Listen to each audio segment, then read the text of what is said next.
The funeral candle beside Jacob's coffin flickered violently as Emily leaned close and whispered, "Stop crying, old pig. Pack your bags and get out." Still, I kept my eyes on that trembling flame, letting it steady my breath instead of letting her cruelty break me. As the wax dripped onto the metal stand, its soft hiss felt louder than her shameful words. While that dim glow wavered across her cold face, I finally saw the truth I had ignored for years. The same fragile flame revealed that my real loss wasn't just my son. It was the family I thought I still had. That's when I chose to walk away quietly, knowing the light would guide me back for justice in my own time. Before the story begins, tell me, where are you watching from? I hope your day's gentle and calm. Please like, subscribe, and let's start our story together. Frank stood at the edge of the grave, his eyes bloodshot and raw, staring down at the freshly dug earth where his son, Jacob, now lay. The air was thick with the heavy scent of damp soil and the muted sobs of family and friends, but none of that reached him. He was locked in a private hell, caught in the tension between grief and guilt, the weight of everything unsaid hanging over him. He had loved Jacob, no question, but they had never been close, not like father and son should be. There had always been something missing, something unspoken, and now it was too late to fix it. His mind drifted back to the years they spent side by side but always distant. Little moments like the time Jacob had been a teenager, angry and rebellious, slamming the door to his room as Frank had called out, "You'll never make anything of yourself if you keep this up, son." A harsh moment, one that felt so distant now. Maybe if he'd said something else, maybe if he'd listened instead of just trying to fix things with words. But what use were regrets now? His son was gone. Frank wiped his eyes, trying to blink away the flood of emotion that surged through him. His chest felt tight, the grief settling in like a physical weight. He hadn't even seen Jacob for weeks before his sudden death. They had talked, sure, but it had been strained. Always. As he stood there, lost in the sea of his own thoughts, he felt someone approach. Emily. Jacob's wife, the woman he'd never truly understood. She stood beside him now, her posture rigid, eyes fixed on the grave. Frank tried to offer her a glance of sympathy, but she didn't return it. Instead, Emily's gaze shifted to him, cold and unblinking. "You should stop crying, old pig." Her voice sliced through the heavy silence, her words sharp, deliberate. Frank flinched, shocked not just by the words but the venom behind them. Around them, the quiet murmurs of the other mourners stilled. People looked away, pretending they hadn't heard, pretending they weren't witnessing something ugly unfolding right in front of them. Frank's heart pounded in his chest, but his voice was thick with disbelief. "What did you say?" Emily's expression didn't change. She was unmoved, the bitterness in her eyes like ice. "I said stop crying. No one wants to see it. Not now, not here. You're not welcome anymore." The words hit Frank harder than any blow he'd ever received. His mouth went dry, his legs weakening beneath him as a sense of humiliation rushed through him. He wanted to yell, to tell her to shut up, but nothing came out. Instead, he felt the tears he'd been holding back begin to spill again, only this time they weren't just tears of loss. They were tears of shame. "There's no place for you in my life now," Emily continued, her voice rising with cold authority. "Pack your bags and get out. You're not family anymore." Frank's mind reeled. What was she saying? No place for me. His son, her husband, had just died, and this was how she spoke to him. He had never been the best father, but surely he deserved more than this. Surely, at least now, in this moment of devastation, she could have shown him some humanity. But there was no mercy in her words, no compassion, only a demand, a command. The other mourners slowly began to shift, looking uncomfortable but not intervening. Frank stood there, rooted to the spot, his mind a whirlwind of emotions he couldn't process. Sorrow, rage, confusion, all mixing into a cocktail that he wasn't sure he could swallow. But Emily wasn't finished. She stepped closer, her eyes narrowing as if she could finally see the pain in him, and it fueled her further. "I said leave. I don't need you here." Frank's fists clenched, the urge to lash out rising within him, but something held him back. Maybe it was the respect for the occasion, the finality of it all. But more than that, it was the crushing reality that this was his son's wife. This woman, standing before him now, was the last link to the boy he had once known, and she was severing it with every word. He took a long breath, his voice shaky as he spoke. "You're right about one thing. There's no place for me here. Ray, not anymore."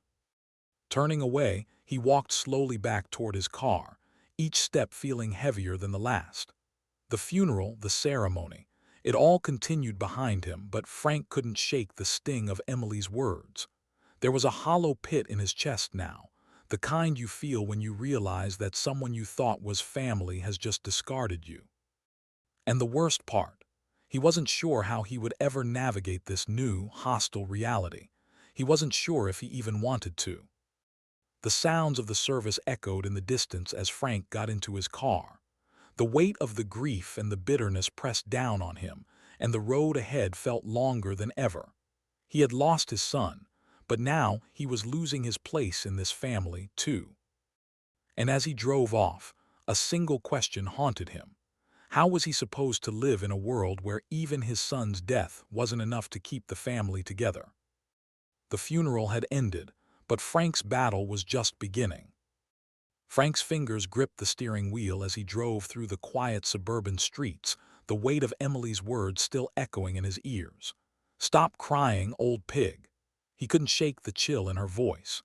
He thought the grief would feel more manageable once he was away from the crowd, away from the solemnity of the funeral. But instead, it had intensified. The world outside his car seemed muted, like everything had turned gray. He didn't know where to go from here. The house loomed in front of him, the place he had spent decades building, filled with memories of his children's laughter, family dinners, moments of joy that seemed so distant now. He parked the car and sat there for a moment, staring at the front door. His home. But it didn't feel like his home anymore. Not with everything that had happened. Not with the ugly rupture in the family now laid bare. When he stepped inside, the smell of freshly brewed coffee hit him. Sarah was sitting at the kitchen table, her eyes red from crying. The grief had settled into her in a way Frank had never seen before, heavy, suffocating. She looked up when she heard the door, her face a mixture of relief and sorrow. "Frank," she said softly, her voice cracking as she tried to smile. "You're back." He nodded but didn't say anything at first. The words were trapped in his throat, tangled with the sting of Emily's cruelty. It felt as though the walls had closed in around him, leaving no room for comfort, no room for anything but the aching void of loss. Sarah stood and walked toward him, wrapping her arms around him in a brief, tight embrace. She was trying to comfort him, but there was a quiet desperation in the way she held him, as if she were the one who needed support, not him. "I can't believe he's gone, Frank," she whispered into his chest. I don't know how to handle this." He let her hold him for a moment, feeling the weight of her grief pressing against him. But his own grief, raw and jagged, clawed at him. It felt like something was breaking inside of him, splitting open in the face of Emily's coldness. He didn't know how to talk to Sarah, didn't know what to say. She was just as lost as he was, and the words felt like an impossible bridge between them. When she pulled back, her eyes searching his, he could see her struggle. She wanted to comfort him, but how could she, when she, too, was drowning in the same ocean of grief? "I don't understand," Frank finally muttered, his voice thick with emotion. "What happened to us, Sarah, to Jacob? We were never close, but this isn't what I imagined. Was there something I missed? Was there some moment when I could have fixed things with him, some way to bring us back?" Sarah's eyes softened. She walked over to the kitchen counter, picking up her coffee mug but not drinking from it. "Frank, I don't think there's anything you could have done. Jacob, he was stubborn, you know that. He carried his own demons. Maybe he just didn't know how to be close to you either." Frank's chest tightened. The pain of those words settled in his gut like a stone. He knew their son had been distant, but to hear it said out loud like that, "Maybe he didn't know how to be close to you," was a knife he hadn't been prepared for. As the silence lingered, his phone buzzed on the counter. He didn't need to look at the screen to know who it was. Olivia. "Hey, Dad," her voice came through, the sound of her concern ringing clear. "I've been trying to reach you. I know things are rough right now, but you need to understand. Emily's angry and, well, we don't know why, but maybe we just have to let her be." Frank's grip on the phone tightened. "Let her be? She's pushed me out, Liv. What do you mean, let her be? She told me to leave, told me there's no place for me anymore." He could hear Olivia's sigh on the other end. "Dad, I know it's hard to understand, but Emily's going through something too. She's hurting. You need to talk to her, confront her, but don't let this tear you apart. You can't let it take you down." Frank's jaw tightened. Olivia's words were a lifeline, but they felt cold in his hand. He wasn't sure how to process it. "I don't know how to fix this. I don't even know what happened between us." He ended the call without another word, feeling more lost than before. It wasn't just Emily he didn't understand. It was everything. The family dynamic had shifted, shattered in an instant, and now he couldn't see a way to piece it all back together. That's when he thought of Victor. Frank had known Victor for over 20 years, their friendship forged through thick and thin. If anyone could offer him perspective, it was Victor. He called his friend and waited as the phone rang. When Victor picked up, his voice was steady, the calm presence Frank needed right now. "You sound like you've been through hell, Frank. Talk to me." "I don't get it, Victor. I really don't. She's so angry. I don't know what happened between Jacob and me, but now, with everything she said, I'm lost. I don't know what to do." Victor's voice was blunt as always. "You've been blaming yourself for too long. You can't carry this alone. Jacob was a grown man. You can't keep thinking there was some way to fix it all. As for Emily, well, that's her baggage. You don't have to carry it for her." The words hit Frank hard, like a wave crashing against the shore. Maybe Victor was right. Maybe it wasn't all his fault. But then why did Emily's words still sting so deeply?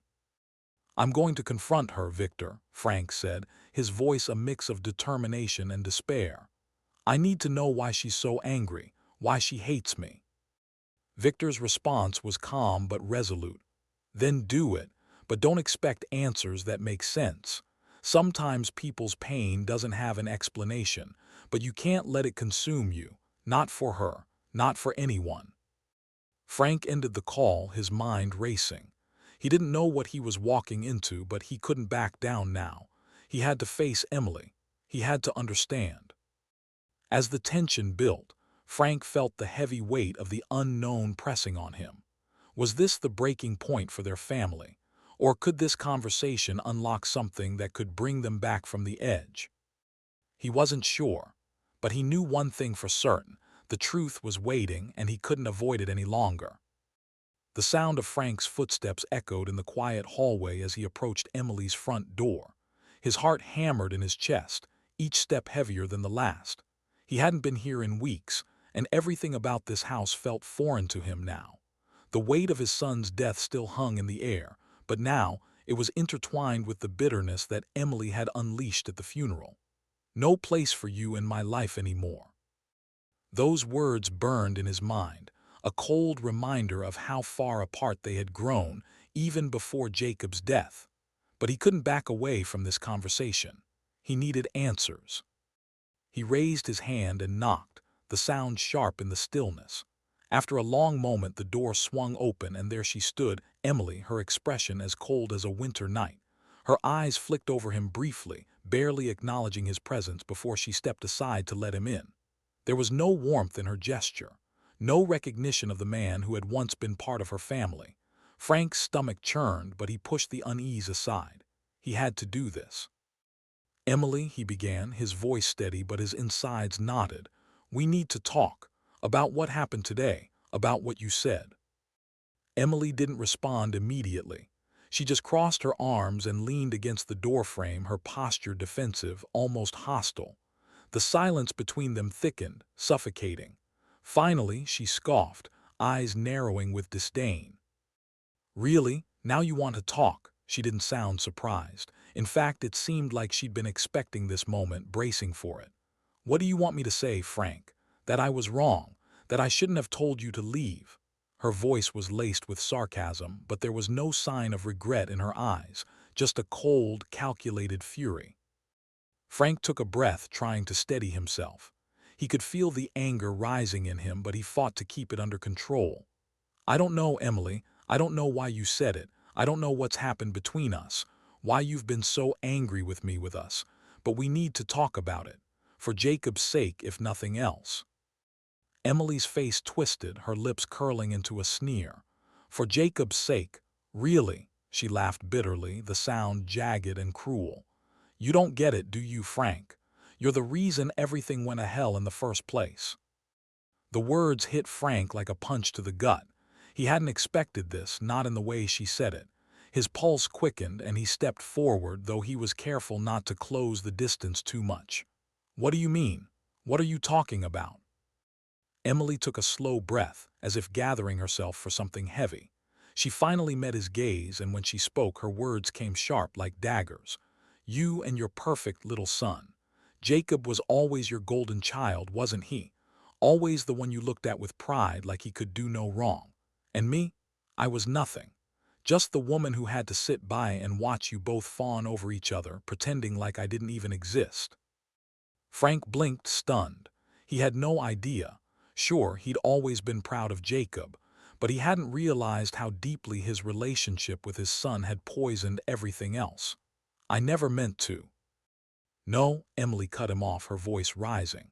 "You never meant to, but that's the problem, Frank. You never saw me, not as Jacob's wife, not as someone who had a place in his life in this family."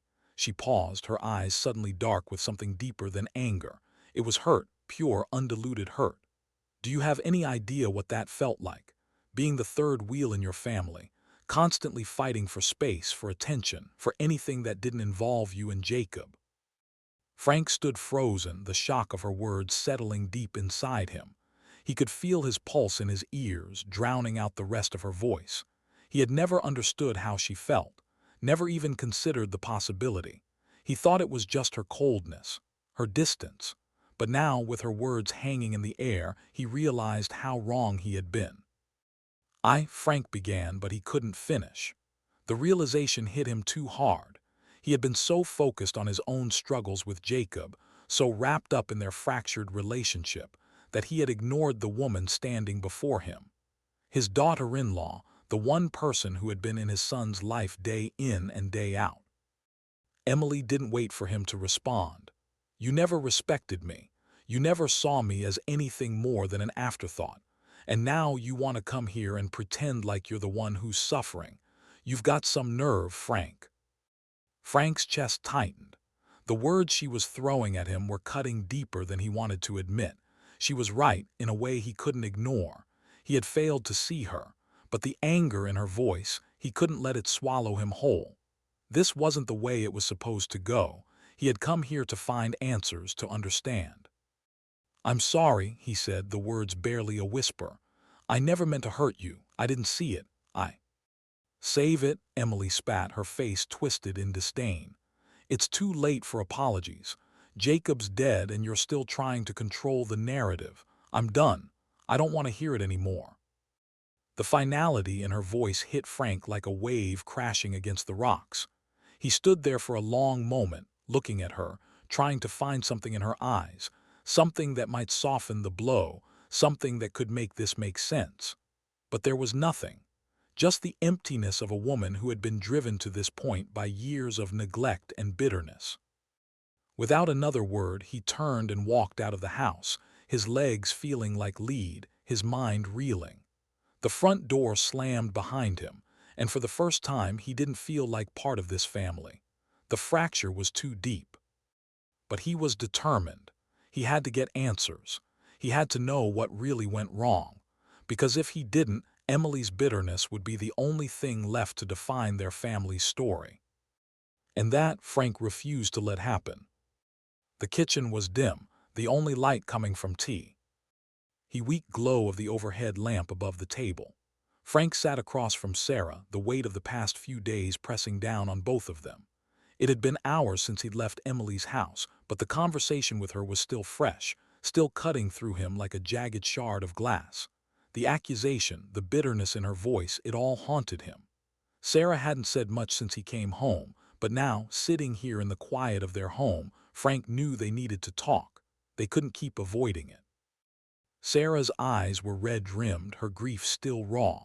Her hands were wrapped around her coffee mug, but she hadn't taken a sip in minutes. The loss of Jacob was still too much for her. They had both lost so much, but this, it was different. It wasn't just the death of their son. It was the unraveling of their family, of everything they thought they knew. Frank took a breath and let it out slowly. She said some things, Sarah, about me, about Jacob, and about the way things were between us. His voice was shaky, but he had to say it. He had to make sense of it. Sarah looked up at him, her expression weary but attentive. I know she's angry, I know she's hurt, but what did she say exactly? Frank stared at the table, his fingers tracing the rim of his coffee cup. She said I never respected her, that I always treated Jacob like the golden child, that she was just, in the way. She said I overshadowed her, that I never saw her as part of the family.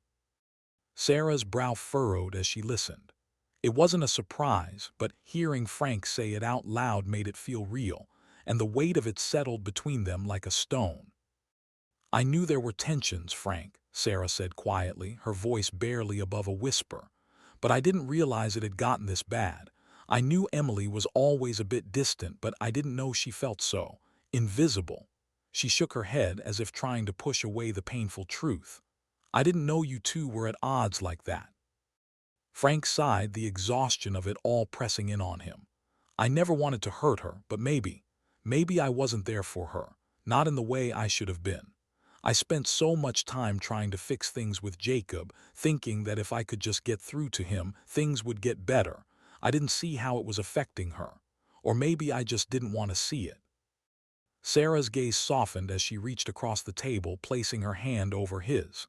You did the best you could, Frank, but sometimes we're blind to the things that matter most. And Emily, she's always been hard to read. I didn't see the rift between them, Sarah. I didn't see how much distance was growing between Jacob and Emily, how much pain was building. I was so focused on my own relationship with Jacob, I never stopped to think about what was happening at home. Not really. Sarah took a deep breath, her own grief mingling with frustration. You're right. We both should have paid more attention, but it's not just your fault. Jacob made his own choices too. He could have come to us. He could have told us what was wrong. Frank's eyes darkened as he thought about Jacob's recent behavior, the distance, the withdrawal, the anger that had been buried so deep it never seemed to surface. Maybe he didn't feel like he could. Maybe I made him feel like he couldn't talk to me. And now it's too late. A long silence settled over them, broken only by the faint hum of the refrigerator. Sarah looked at him, her voice thick with a mix of grief and guilt. We should have known, Frank, we should have seen it. The way things were shifting after Jacob married Emily. That's when everything started changing, isn't it? The way he started pulling away. The way they started to drift apart. Frank nodded slowly, his mind racing back to those early years of Jacob and Emily's marriage. It had seemed like a happy beginning, but over time, subtle cracks had started to appear. Jacob's late nights, his increasingly distant attitude, the arguments that Sarah and Frank had overheard, never fully understanding what they were about, but sensing that something wasn't right. That's when it started, Frank murmured, his voice distant. After they got married, Jacob, he was never the same, and Emily, she didn't help. She was so defensive, so closed off. I thought they'd work through it, that they'd find a way, but I wasn't there, not like I should have been. Sarah's eyes filled with tears again, but she wiped them away quickly. It wasn't just you. I was so wrapped up in my own grief, I didn't even notice how much Jacob was struggling. I didn't see it either. Frank felt his throat tighten. I wasn't a good father, Sarah, not to him, not to her, and now I have to live with the consequences. Before Sarah could respond, the sound of a knock at the door interrupted them. Frank felt a chill run down his spine. Who could it be now? His thoughts immediately went to Emily. Had she come to say more? But when he opened at the door, it was Emily standing there. It was Detective Kate Hernandez. "Mr. Matthews," the detective said, her face serious, her posture stiff. "I'm sorry to disturb you, but I need to ask you some questions regarding your son's sudden death. We've found some inconsistencies that need to be addressed." Frank's heart skipped a beat. "Inconsistencies," he echoed, his mind racing. What did she mean by that? Kate's eyes were steady as she met his gaze. "I'm afraid there's more to your son's death than we originally thought, and I need your help to understand what happened." Sarah's grip tightened on Frank's hand as they both exchanged a look. This was something else, something darker. The detective's words hung in the air, and Frank knew deep down that this wasn't just about grief anymore. It wasn't just about the family falling apart. There was something bigger at play here, something they hadn't even begun to understand. As the detective stepped inside, Frank's mind raced. What had Jacob gotten involved in? And how far did Emily's anger really go? The truth was more elusive than ever, and now it seemed like it was pulling them all into something far more dangerous than they could have imagined. Detective Kate Hernandez sat across from Frank and Sarah, her expression serious as she placed a manila folder on the table between them. The small kitchen felt suffocating, the weight of the investigation pressing in on all sides. Frank had expected answers. He thought maybe, just maybe, there was something simple that would explain everything, give him a sense of closure about Jacob's sudden death. But as the detective opened the folder, Frank could feel the air in the room shift, thick with tension. "This isn't just about an accident, Mr. Matthews," Detective Hernandez said, her voice steady, though there was an edge of something unsettling beneath her calm exterior. "The initial reports indicated no foul play, but there's been a development. We've found signs that suggest Jacob's death may not have been as straightforward as we thought." Frank's heart skipped a beat and Sarah instinctively reached for his hand. His stomach clenched, a tightness he couldn't shake. He wanted to speak, but the words wouldn't come. What was she saying? Was it possible that this tragedy, wasn't just a random act of fate? The detective continued, her eyes scanning the documents in front of her. There were some inconsistencies with Jacob's car. The brakes were tampered with, and we found traces of substances that don't belong there. We're still investigating, but the more we dig, the less it looks like an accident. Frank's mind was spinning, the pieces of the puzzle he had been trying to put together for so long slipping out of his grasp. Tampered with. His throat tightened as he glanced at Sarah, who was now looking at him with wide, terrified eyes. The quiet hum of the refrigerator seemed deafening in the silence that followed. "Do you think someone hurt him?" Frank's voice was hoarse, barely above a whisper. Hernandez met his gaze. "We're not ruling anything out yet, but I'm afraid we need to consider the possibility of foul play. And that means looking into the people closest to him, starting with his wife." Frank's breath caught in his chest. Emily. She had been distant, cold, even cruel, but could she really have been involved in something so dark? Frank's mind churned with conflicting thoughts. How could the woman he barely knew be capable of something like this? And if she was, how much had she been hiding all along? As if on cue, his phone buzzed, breaking the stillness. He didn't need to look at the screen to know who it was. Olivia. "Dad, you need to know something." Olivia's voice crackled through the phone, urgent, almost frantic. "Emily and Jacob, there was a fight just a few days before he died. A big one. I overheard it. They were yelling at each other, and I've never heard them sound like that before." Frank's pulse quickened. "What did they fight about, Liv?" "I don't know for sure," Olivia replied, her voice shaky. "But I heard Emily say something about Jacob not being good enough. And then Jacob, I swear, Dad, he sounded desperate. He said something like, 'I can't keep doing this, Emily. I just can't.' And then it went quiet." The words sent a chill down Frank's spine. A fight, just days before Jacob's death. It was too much to ignore. Was this the root of the tension between them? Was Emily's coldness and anger just a mask for something deeper, something more dangerous? He ended the call, his mind racing with questions. What were they fighting about, Sarah? He muttered, more to himself than anyone else. What was going on behind closed doors that we never saw? Sarah's face was pale, her hands trembling as she slowly nodded. We don't know, Frank, we never knew, but now it seems like there's more to this than just grief. Frank stood up abruptly, pacing the room. The sense of betrayal washed over him like a wave, threatening to drown him in its wake. He had always thought Jacob's struggles were personal, something father and son could work through together. But now, with everything that was coming to light, he wasn't so sure. Was Emily somehow involved in more than just their family's dysfunction? Had she been hiding something, something dark and dangerous, that Jacob had never shared with him? He needed answers. He needed to understand what had really been going on. As Frank rifled through Jacob's belongings in the den, his hands trembling, he stumbled upon a small, folded piece of paper tucked into the back of one of his son's journals. It was a letter. The handwriting was unmistakably Jacob's. With a sinking feeling in his stomach, Frank unfolded it and began to read. Dad, I'm sorry for everything. For all the times I shut you out, for all the times I didn't listen. I know I've hurt you and I wish I could change things, but I don't know how. I'm lost. And I don't know how to fix what's broken between us. I never wanted to hurt you. Please understand that. Frank's hands shook as he finished reading. The letter was a confession, a desperate cry for understanding that had come far too late. Jacob had regretted their strained relationship, but in the end, it had been too much to overcome. The words on the page crushed Frank's heart, but they also made something clear. His son had been fighting battles of his own that he hadn't shared with anyone. And now, Frank was left trying to piece together a fractured puzzle, unsure of what he could trust.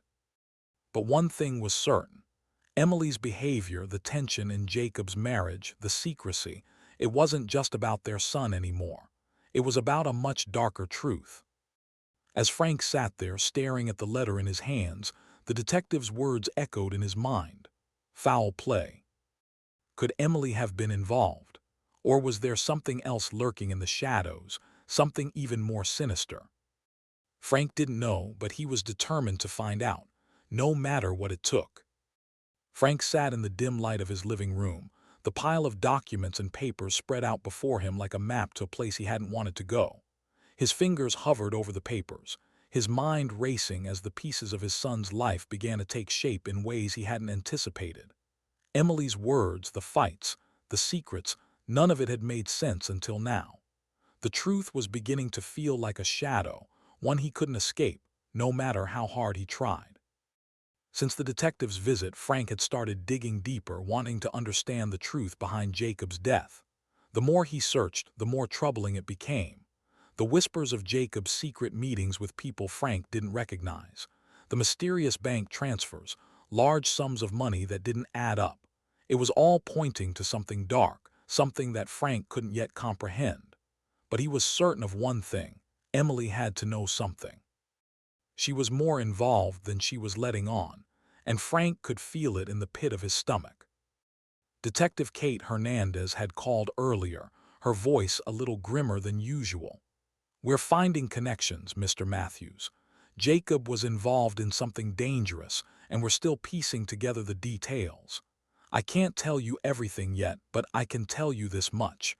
There are people in his life we're now looking at more closely. The words echoed in Frank's mind. Dangerous. People in his life. What had Jacob been involved in? And why hadn't he ever shared it with him? Frank's heart sank, the realization settling in that his son had been hiding something much bigger than their fractured relationship. As the days passed, Emily's behavior became more erratic.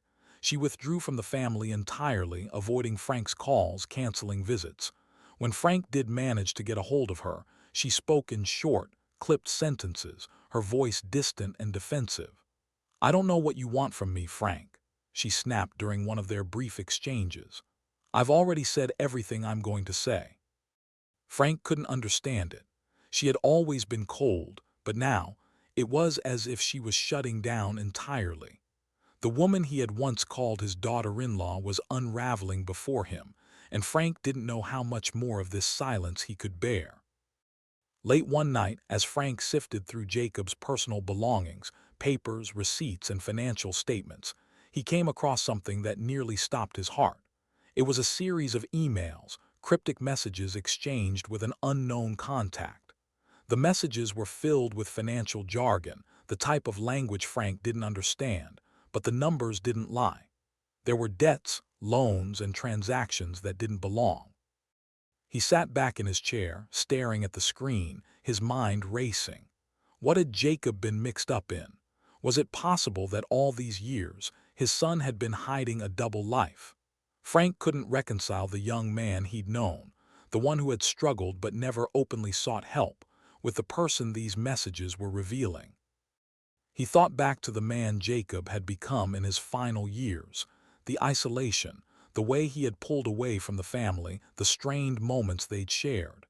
Had Jacob been afraid to tell him? Was he embarrassed? Or had he been too afraid to ask for help, afraid that Frank would judge him? The thought twisted inside Frank. He had failed Jacob. He hadn't seen the signs. The next day, unable to push the nagging questions from his mind, Frank decided to confront Emily again.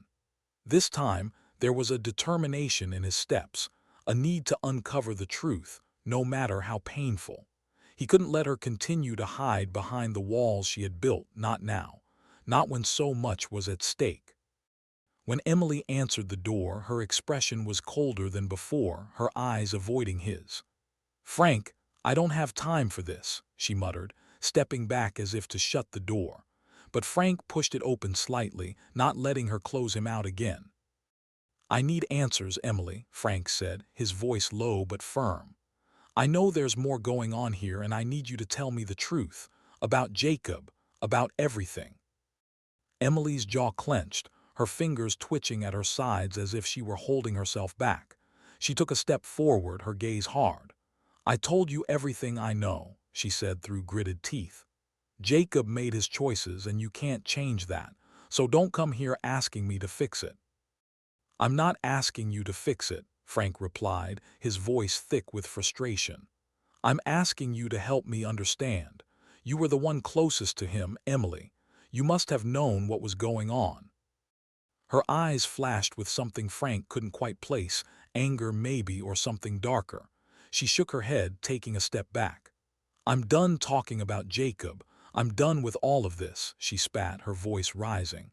"You don't know what it was like. You don't know what he was like, and you never will." Frank's chest tightened with a mix of anger and disbelief. "I was his father," he said, his voice breaking. "I should have known." But Emily didn't respond. She just turned away, heading for the stairs. "Leave, Frank. I don't want you here anymore."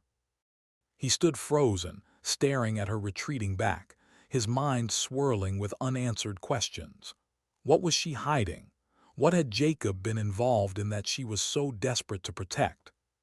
Frank walked out of the house, the weight of the conversation still pressing heavily on him. He had learned nothing. Emily had closed herself off even further, and he was left standing at the edge of a mystery that had only deepened. As he got into his car, the nagging thought struck him again. Was Jacob's death really just a tragic accident, or was there something far darker at play here? And how far would Emily go to keep those secrets buried?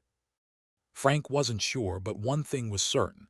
He wasn't going to stop until he had the truth, no matter where it led. The weight of the last few weeks had crushed Frank beneath its relentless pressure, but he wasn't ready to let up. Every day had blurred into the next, consumed by a frantic search for answers about Jacob's death, and now Emily's coldness felt like a shadow looming over every step he took.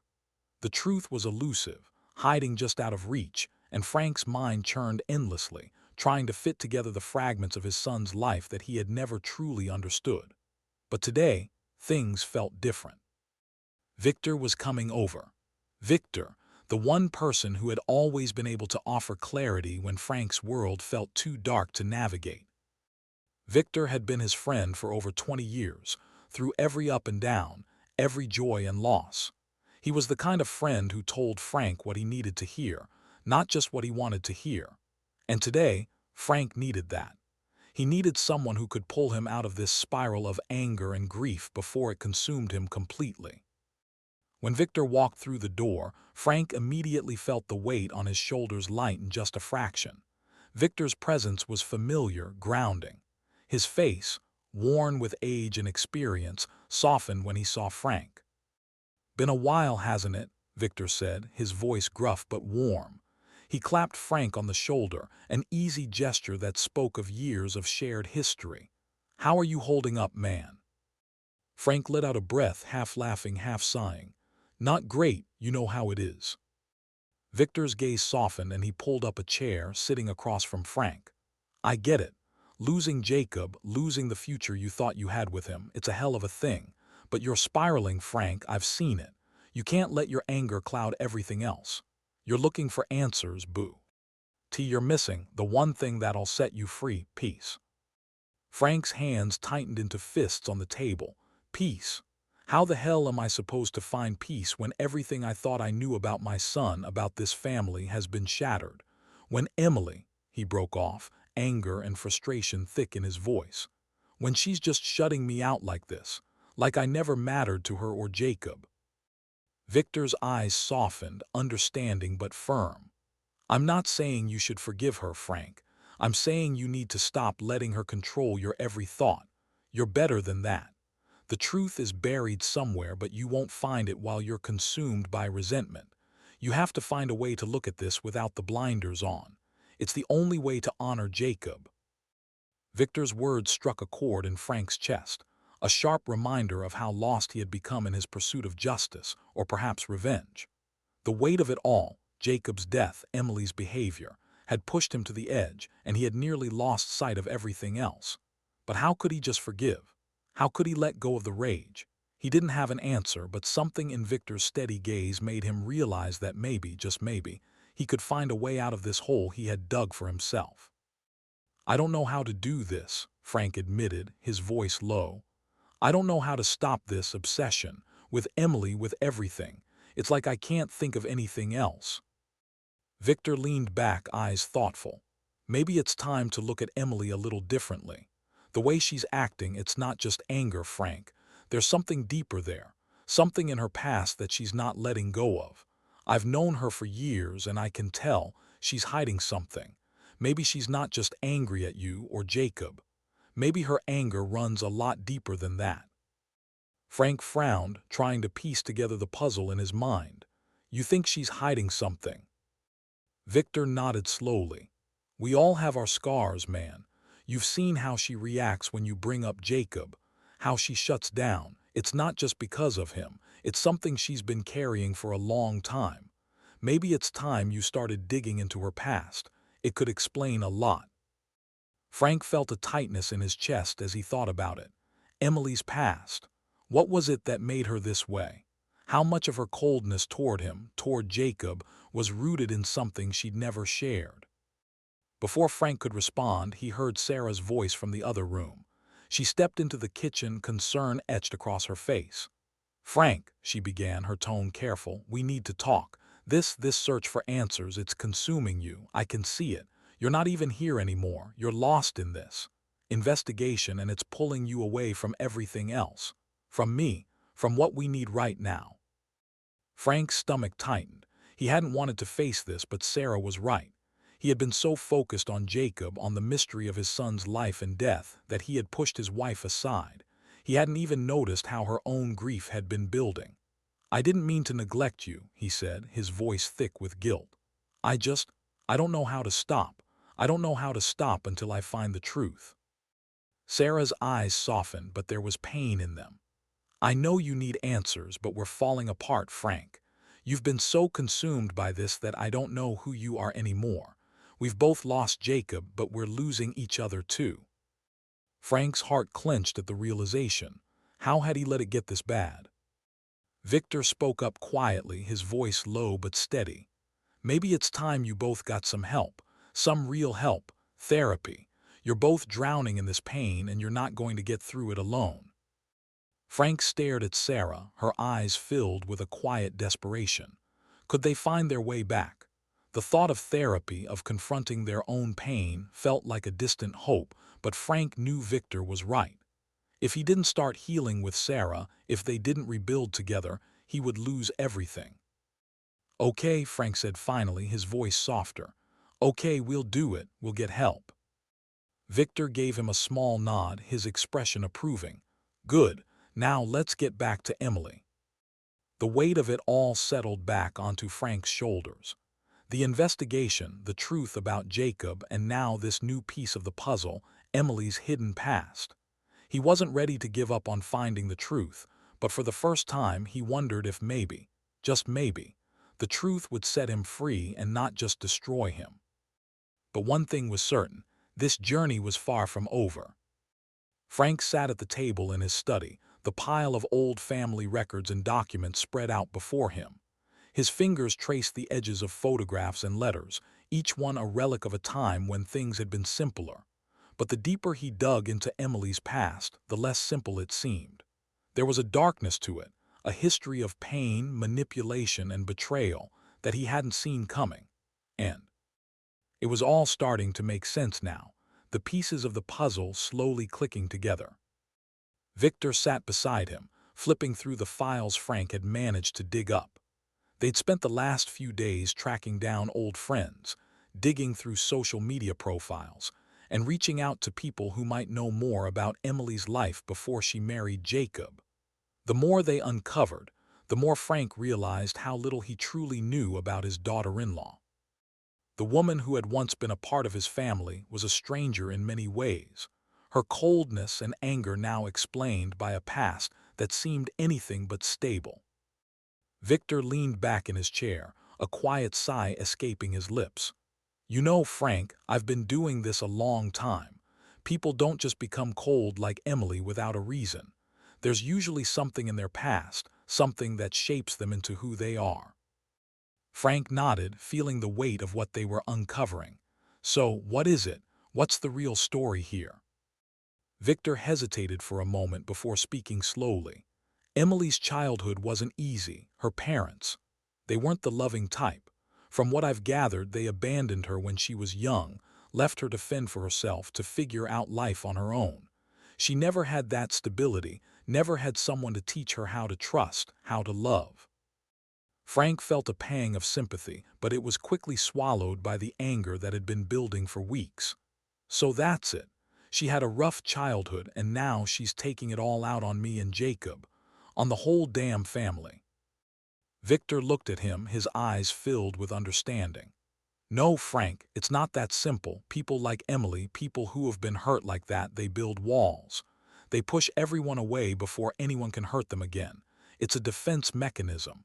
And that coldness you've seen, it's not just anger, it's fear. Fear of being vulnerable. Fear of getting hurt again."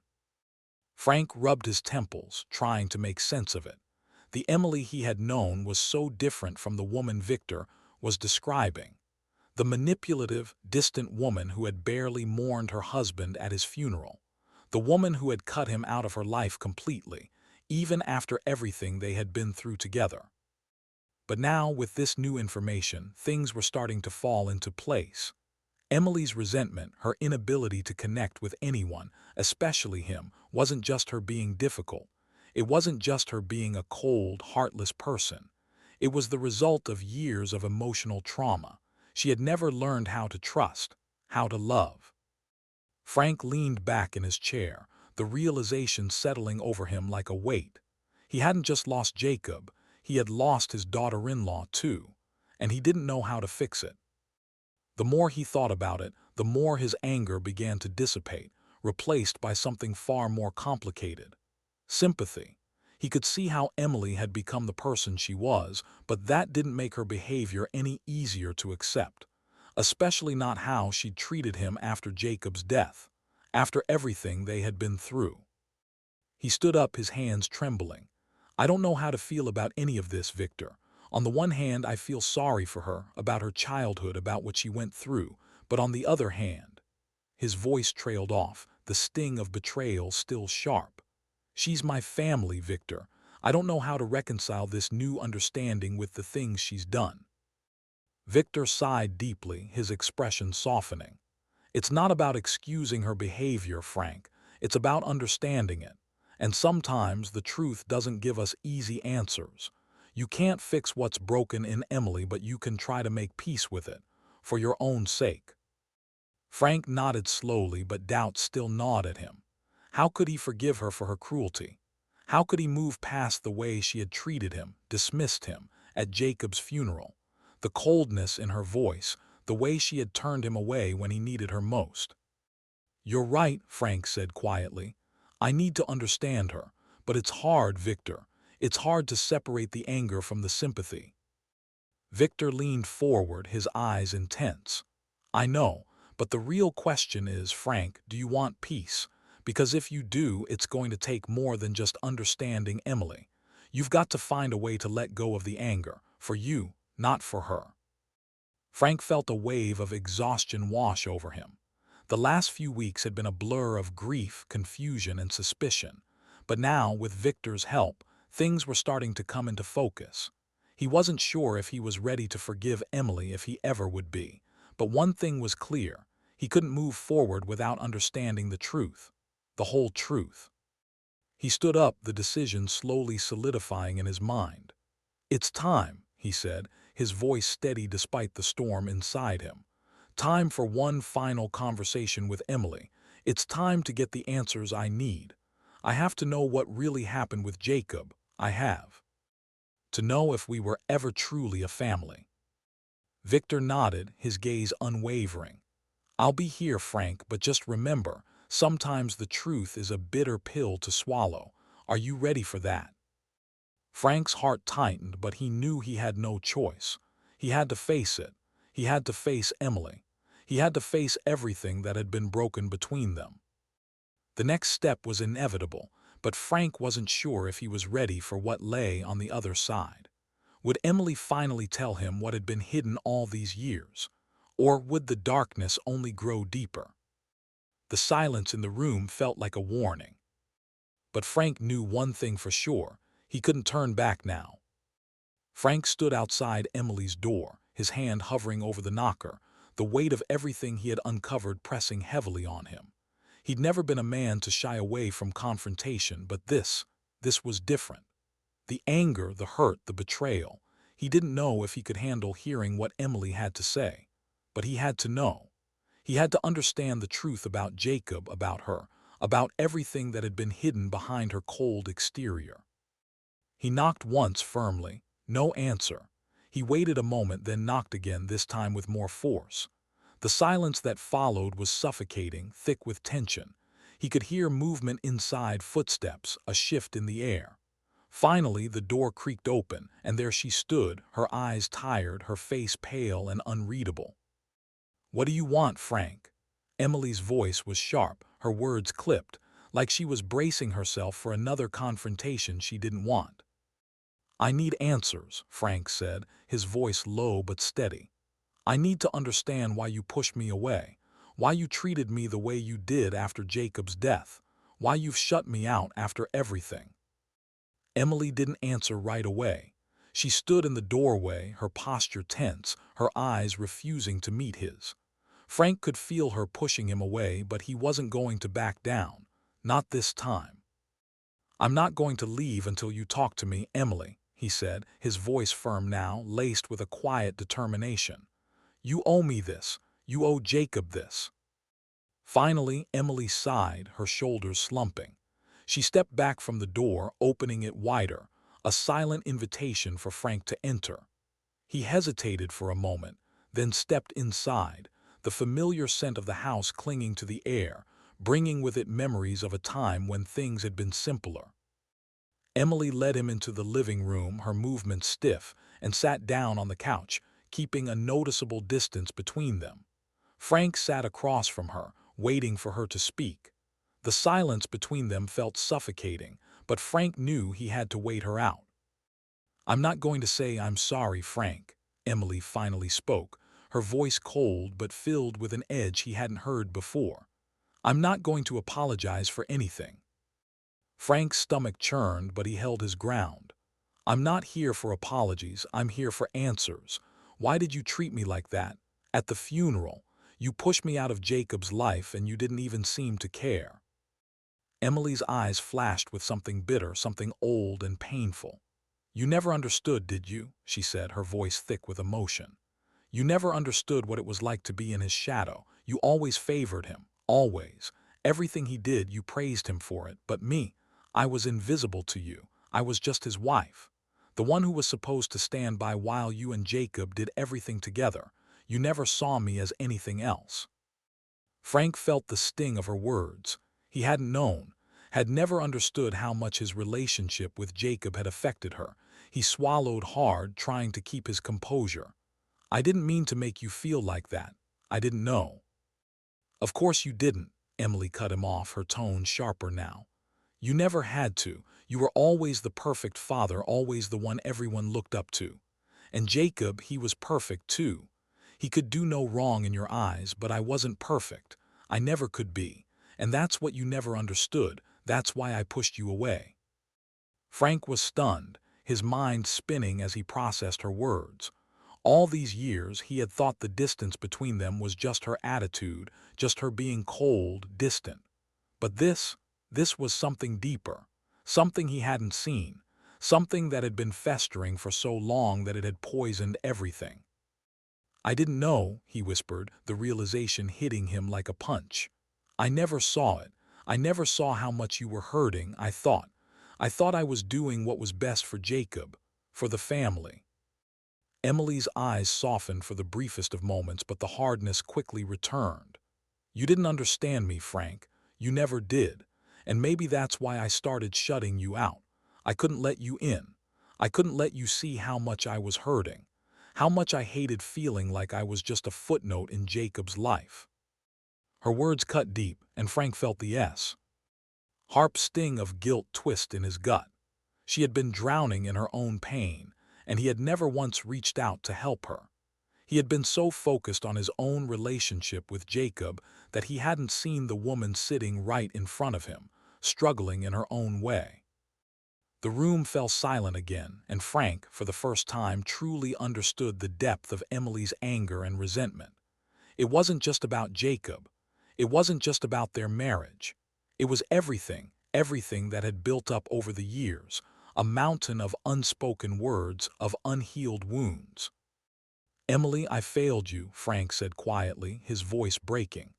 I didn't see you. I didn't see what you were going through. I never made the effort, and for that I'm sorry.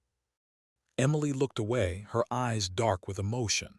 It's too late for apologies, Frank. I don't need them anymore. I don't need you. I never did. Frank's chest tightened, the weight of her words settling heavily in his heart. He had hoped for some kind of resolution, some way to heal the rift between them, but now, standing here, he realized it might be too late. The damage had already been done. They sat in silence, the air thick with unresolved emotions. Frank knew deep down that their relationship would never be the same. Maybe it could never be fixed, but he had to try, for Jacob's sake, for his own peace of mind. I'm done trying to fix everything, Emily said, her voice quiet now, almost resigned. I've tried, Frank, and I'm not going to keep letting you tear me apart. Frank looked at her one last time, his heart heavy with a mix of sorrow and understanding. He wanted to reach out to fix things, but he knew in that moment that some things couldn't be fixed. Some things were just broken beyond repair. With a final look, Frank stood up and turned to leave. The door clicked shut behind him, and as he stepped out into the cold, he realized that the truth had come at a great cost.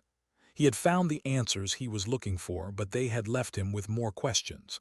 And now, there was no turning back. The silence between them was deafening, and Frank couldn't help but wonder, what now?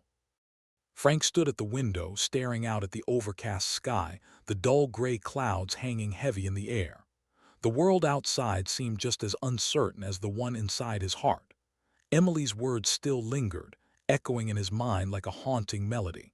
He had confronted her, finally gotten the answers he'd so desperately sought, but now that he had them, the relief was muted.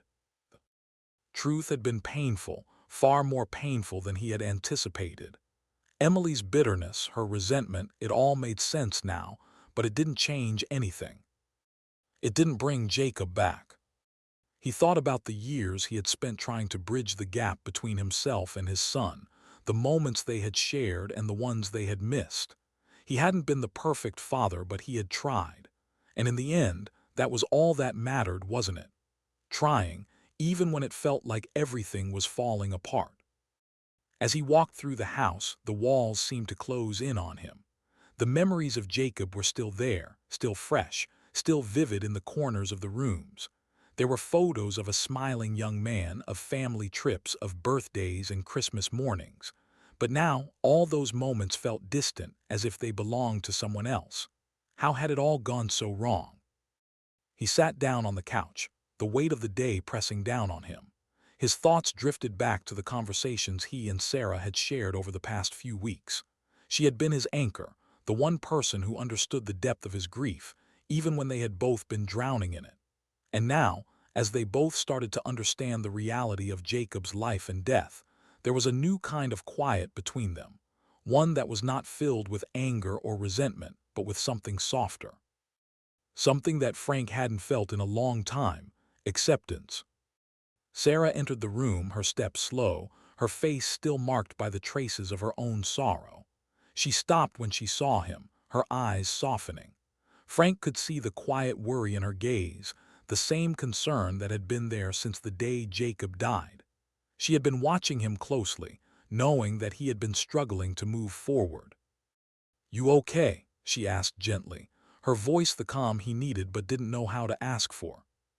Frank met her eyes, feeling a wave of gratitude for her presence. "I think I'm getting there," he replied, his voice rough with emotion. "I've accepted that there are things I'll never understand, things about Jacob, things about Emily, and that's hard to live with, but I think I can manage it now." Sarah sat beside him, her hand finding his. "It's okay to not have all the answers, Frank. You've been holding on to so much for so long. Maybe it's time to let go of the weight of it all." He nodded, squeezing her hand gently. "I've been holding on to so much anger, at Emily, at myself, at the whole damn situation. But it's not helping anyone. It's not helping Jacob. It's not helping you." He paused, his gaze dropping to their intertwined hands. "It's time to let go, Sarah. I can't keep dragging this around." The words felt heavy, but freeing at the same time. Frank had been so focused on finding the truth, on trying to piece together the broken parts of his family, that he had forgotten about the only thing that really mattered: healing. After a long moment of silence, Sarah spoke again. "Maybe we can find peace, Frank, maybe. We can start to heal together." Her voice was tentative, like she wasn't sure if she had permission to ask for that kind of hope, but Frank understood. "I want that," he whispered. "I want to heal. I want to move forward with you, with Jacob in my heart." The next morning, Frank stood alone at Jacob's grave. The cemetery was quiet, the air still, and the world around him seemed to hold its breath. For the first time in a long while, he didn't feel like he was carrying the weight of the world on his shoulders. There was no anger, no regret, just a deep, aching sorrow and acceptance. He looked down at the gravestone, his heart heavy with the memories of his son. "I never got the chance to tell you what you meant to me, Jacob," he thought, his voice a whisper on the wind. "But I loved you always. I did my best, and I hope you knew that." The cold wind picked up, and Frank closed his eyes, letting the chill sink into his bones. He stood there for a long time, just breathing, allowing the silence to fill the space between him and the son he had lost. Maybe there would never be complete closure. Maybe some questions would remain unanswered, but standing here, he knew he had done all he could. Behind him, he heard the sound of footsteps. Sarah had joined him, standing quietly at his side. She didn't say anything, just placed her hand on his arm, offering her presence as a silent comfort. Later that day, the Matthews family gathered at a small memorial for Jacob. The room was filled with soft conversations and quiet tears, the kind of mourning that doesn't scream but whispers. Frank stood with Sarah by his side, watching the people who had come to remember Jacob, his son, the boy he had loved even when it was hard. Emily was absent, as she had been for most of the past few weeks. Frank didn't expect her to show up, and maybe part of him had hoped for it, but he had let go of that expectation long ago. Her absence, too, was a part of their family's healing. N.G. As the service came to a close, Frank and Sarah stood by the door reflecting on the day. The path forward was uncertain. The wounds were still there, raw and fresh in many ways, but Frank knew that in order to find peace, he had to stop looking backward. He had to forgive, not for Emily's sake, but for his own. "Are we okay, Sarah?" Frank asked quietly, his voice uncertain. Sarah turned to him, her eyes warm, though tinged with sadness. "We will be, Frank, one step at a time." Frank took a deep breath, his heart still heavy but a little lighter. Maybe this was the start of something new. A slow, uncertain journey, but a journey toward healing all the same. The future was uncertain, but in that moment, Frank realized that he was ready to move forward, to let go of the past, and maybe, just maybe, find a little peace along the way. And as the last of the mourners left the memorial, Frank and Sarah stood there, hand in hand, knowing that while they couldn't change what had happened, they could choose to heal. But the question remained, could they ever truly heal the fracture that had broken their family apart? Frank sat at the kitchen table, his mind reeling from the quiet revelations of the past few weeks. Emily's painful history, the toxic web of resentment she had woven between them. He couldn't escape it. No matter how many times he tried to turn away from it, it lingered in the back of his mind like a dark shadow. Emily had been hurt in ways Frank could barely comprehend, but it didn't excuse the damage she had done to him, to Jacob, to their family. He'd been trying to understand her, but now, more than ever, he felt the distance between them. The wall she had built, the years of bitterness, were too high to climb. And yet, even with all that anger, there was something inside of him that still felt an inexplicable pull toward the truth. The truth about Jacob's death. That was what had started this whole journey, Jacob's sudden, unexplained death. And despite everything, Frank hadn't found peace. Not with Jacob, not with Emily, not with himself. He ran his hand through his hair, trying to focus. His thoughts were scattered, weighed down by everything he'd learned. Emily's past, the pain she had carried, the way it shaped her actions. But that wasn't enough. Jacob's death wasn't just a tragedy, it was a mystery. And Frank had always prided himself on seeking the truth, no matter how painful. His phone buzzed, dragging him out of his thoughts. It was Detective Kate Hernandez. "Frank," Kate's voice came through, tight and urgent. "I need to talk to you. We've uncovered something new." His heart skipped a beat. The last thing he'd expected was another twist in the already complicated case. "What is it?" he asked, his voice thick with anticipation.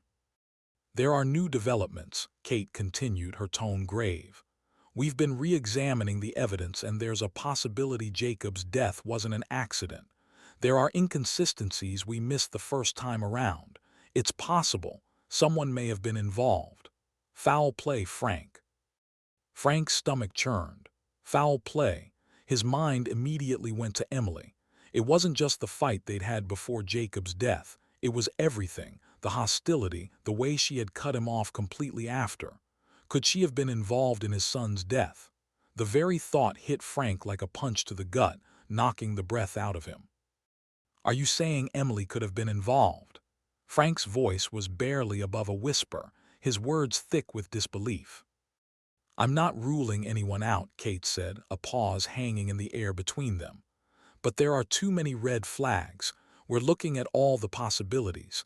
I'll need you to be patient, Frank. We're digging deeper, but I wanted you to know, this isn't over." The phone call ended, but the words still rattled in Frank's mind. Could Emily have played a role in Jacob's death?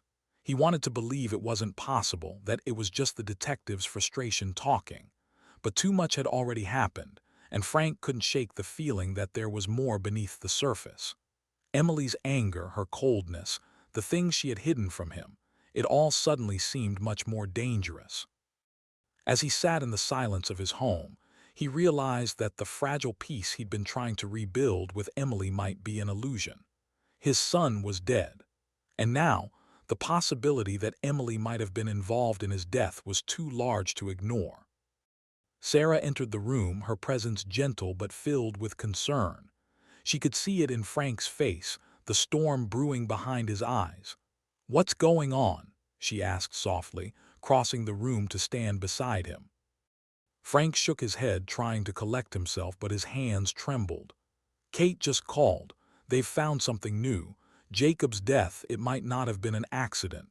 She's suggesting foul play, and Emily might be involved."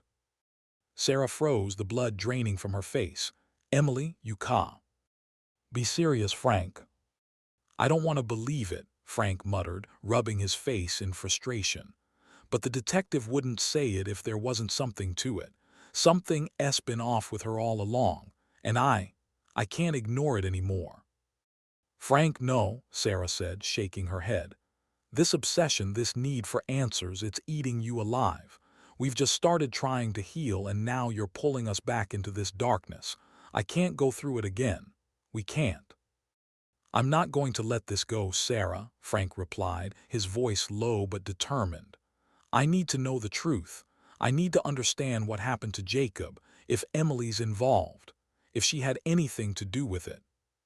"Stop," Sarah interrupted, her voice quivering. "You don't need to know that. You're pushing me away again. Please don't do this." Frank looked at her, his heart torn between the woman he loved and the desperate need for closure. He didn't know how to stop himself anymore. The truth had become an obsession, a compulsion that couldn't be ignored. Later that evening, Frank found himself standing in front of Emily's door once again. The conversation he had with her earlier had only scratched the surface, and now, with the new revelations from Kate, he felt the undeniable pull to confront her once more. He knocked once, then again, louder this time. When the door opened, Emily stood there, her face pale, her eyes distant. She had been expecting this. Frank could see it in the way her shoulders were tight, her posture defensive. "I need answers, Emily," Frank said, his voice steady, but beneath it lay a current of emotion that he couldn't control. "I need to know what really happened to Jacob. I can't keep living with the uncertainty." Emily's eyes flickered with something, a hint of guilt, of fear, but she quickly masked it, pulling herself together. "I've told you everything I know," she said coldly, her voice devoid of any warmth. "And I'm done with this, done with you." "Don't shut me out," Frank pressed, stepping closer, his voice rising. "I know you're hiding something, I know you are." Emily's defenses snapped. "You never understood me, Frank, you never cared to. Maybe I did push Jacob away, but I wasn't the only one who failed him." Her voice cracked, the bitterness boiling over into something deeper. "And now you want me to fix all of this, fix you." Frank's chest tightened. The words cut through him, but he couldn't back down.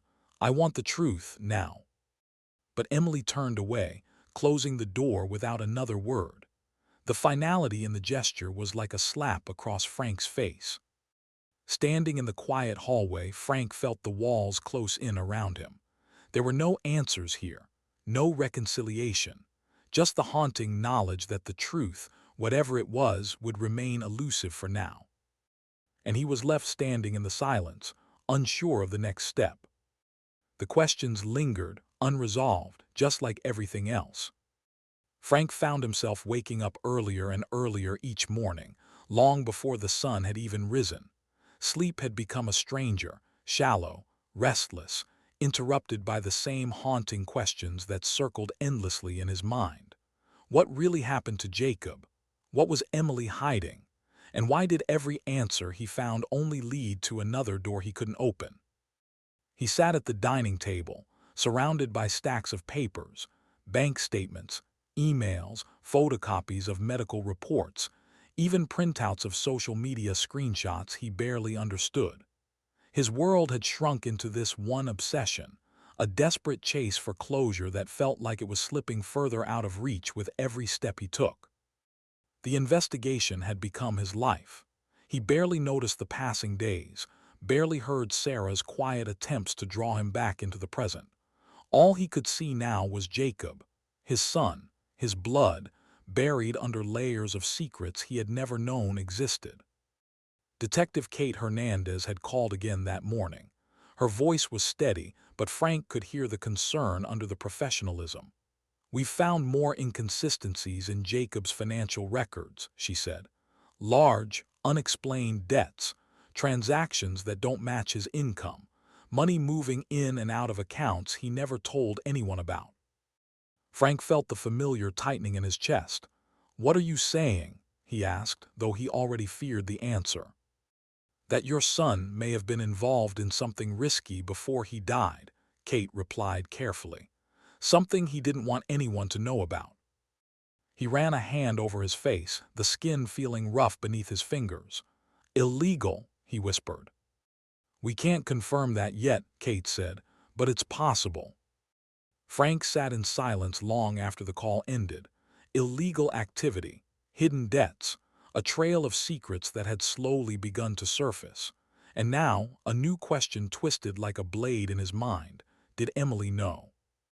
Sarah walked into the room, her expression weary. She took one look at the papers scattered across the table and sighed. A soft eggs. Austed sigh that carried weeks of worry.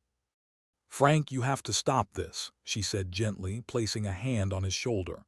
"This isn't healthy. You're tearing yourself apart. You're tearing us apart." He didn't answer. Couldn't. His eyes were fixed on one of Jacob's bank statements, where a large sum of money had disappeared weeks before his death. "Frank," Sarah leaned closer, her voice cracking. "Please, I know you want answers. I know you're hurting. But digging into every dark corner of Jacob's life isn't going to bring him back. It's only making the grief worse." He finally met her gaze, seeing the pain etched into her features. She was grieving too, but unlike him, she was trying to move forward. "I can't stop," he said quietly. "Not until I know what really happened." Sarah closed her eyes, defeated. "And what if the truth is something you can't handle? What then, Frank?" He didn't respond. The truth, whatever it was the only thing keeping him going. Meanwhile, Emily's behavior had spiraled into something even stranger than before. She refused to return Frank's calls, ignored messages, and when he knocked on her door she barely cracked it open, her eyes darting nervously, her voice shaky and defensive. "Emily, we need to talk," he insisted during one of their brief encounters. "I don't want to talk about Jacob," she snapped before slamming the door. Her erratic behavior only deepened Frank's suspicions. She was hiding something, he could feel it in his bones. But what? There was only one group left to turn to. Jacob's friends. The people who had known him outside the confines of their fractured family. Maybe they'd seen the changes Frank had missed. Maybe they'd heard things Jacob had been too ashamed to tell his father. That afternoon, Frank drove across town to meet Mark Rivers, one of Jacob's former colleagues. Mark had agreed to talk, though his hesitant tone on the phone suggested he wasn't eager. They met at a quiet cafe. Mark looked uncomfortable, tapping his fingers nervously against his coffee cup. "I don't know how much I can help," Mark began. "But Jacob wasn't himself in the last few months." Frank leaned forward. "What do you mean?" Mark swallowed hard. He was stressed, paranoid almost. He kept talking about someone pressuring him, someone who knew things about his past. He wouldn't tell me who, but he said he felt trapped. Frank felt his pulse quicken. Trapped by who, Mark? Was it someone he owed money to? Mark hesitated. Maybe, but he mentioned Emily once, said she knew too much, said she had leverage. I didn't understand what he meant, but he seemed afraid. Frank sat back, the blood rushing in his ears. Afraid of Emily. What leverage could she possibly have had over him? As he drove home, the road blurred beneath him. Every new revelation only tangled the truth further. Emily's pain, Jacob's secrets, the debts, the fear. And now a new possibility, a darker, more sinister one, began to gnaw at the corners of his mind. Had Emily's involvement in Jacob's life been more dangerous than Frank ever imagined? The question hung in the silence, unanswered and heavier than ever. Frank stood on Emily's porch with the weight of everything he'd learned pressing against his chest like a cinder block. The file of Jacob's financial records was clutched in his hand, pages full of debt, missing money, suspicious transfers. And layered beneath those numbers were the words Mark had spoken the day before. He felt trapped. He said Emily had leverage. Frank didn't know what that meant yet, but he needed answers, needed the truth, needed something to cling to in this sea of uncertainty before it swallowed him whole. He knocked, harder than he intended. The sound echoed through the quiet neighborhood. For a moment he wondered if she'd even answer, if she'd do what she always did now, hide behind silence. But the door cracked open. Emily's face appeared, pale, tense, her eyes rimmed with exhaustion and something sourer. She didn't say hello, she didn't step back, she didn't soften. "What do you want now, Frank?" she muttered. He held up the papers. "Answers." Her expression cooled even further. "I told you, I'm done talking about Jacob." "Well, I'm not." Frank pushed past the door before she could react. "Not until you tell me the truth." Emily huffed, annoyed rather than startled, as if his intrusion was predictable. She crossed her arms tightly, guarding herself. "You don't get to barge into my home and demand anything." "I'm not here for demands," Frank said, voice trembling with restrained emotion. "I'm here because I know Jacob was drowning in debt. I know money was leaving his accounts, large amounts, and I know you knew about it." That made her eyes flicker, just for a second, but Frank caught it. She turned away. "So what? Yes, I knew about the debts, but that doesn't mean I was involved in anything illegal." Frank felt something inside him snap. Emily, he was terrified. He told people he felt trapped. He told people you knew things you used against him. She spun around, anger flashing. "Don't twist his words.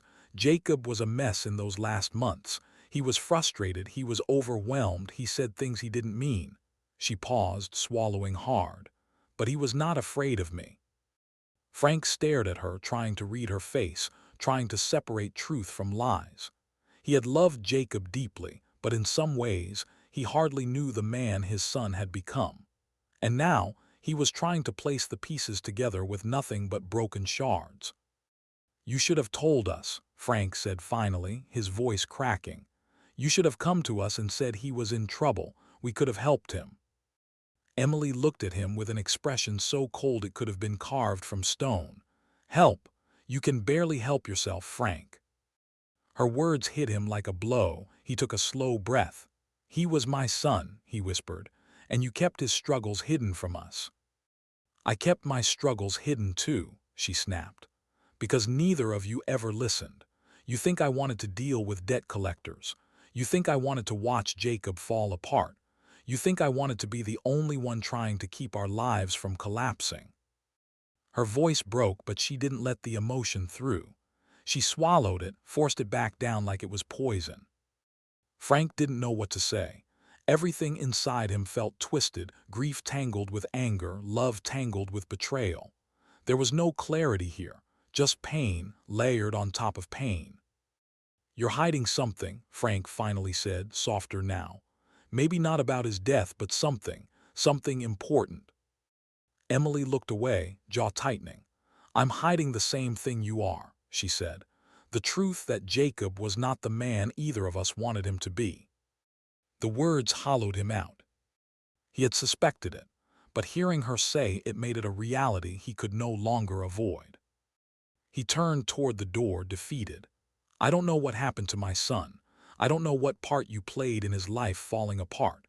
But I know this, you and I will never see this the same way." "And we don't have to," Emily replied, her voice flat. "Because Jacob is gone, and none of this changes that." Frank left without another word. Outside, the cold air hit him hard. He stood on the walkway, staring at nothing, his breathing uneven. Behind him, he heard the door slam shut, sharp, final. a sound that felt like the collapse of whatever fragile thread still existed between them. At home, Sarah barely spoke to him. She moved around him like he was a ghost haunting their kitchen, their living room, their marriage. "Frank, I can't keep doing this," she finally said that night. "You're letting this investigation consume you, and I don't know where I fit in anymore." He didn't have an answer for her. He didn't even know where he fit anymore. He stared at the wall, wondering if he was doing this for Jacob, or if he was doing this because he couldn't stand the idea of Emily having the last word. Was he searching for truth? Or vengeance? He wasn't sure anymore. But he did know this. After today's confrontation, something had shifted. Something inside him had cracked open. And at the heart of it lay a terrifying question. How much more truth could he bear before it destroyed what little peace he had left? Frank hadn't realized how worn down he'd become until he caught his reflection in the hallway mirror one morning. His shoulders were slumped forward. His eyes were sunken, rimmed in red. Even the stubble on his jaw looked tired. He barely recognized the man staring back at him. Weeks of digging, questioning, confronting, and reliving the same grief had taken their toll. His nights were short, broken by flashes of Jacob's face, alive, angry, distant, then gone. His days were consumed by the investigation. Between the silence of Jacob's unanswered questions and Emily's cold walls, Frank was burning out. He tried to ignore the fatigue, tried to keep pushing, but his body was starting to protest, aching joints, headaches that wouldn't fade, a heaviness in his chest he couldn't shake. He felt like a man running headfirst into a storm with no end in sight. Just as he sat down with a cup of untouched coffee, his phone buzzed. Detective Kate Hernandez's name filled the screen. He hesitated, then answered. "Frank," she said, cutting straight to the point, "we found something.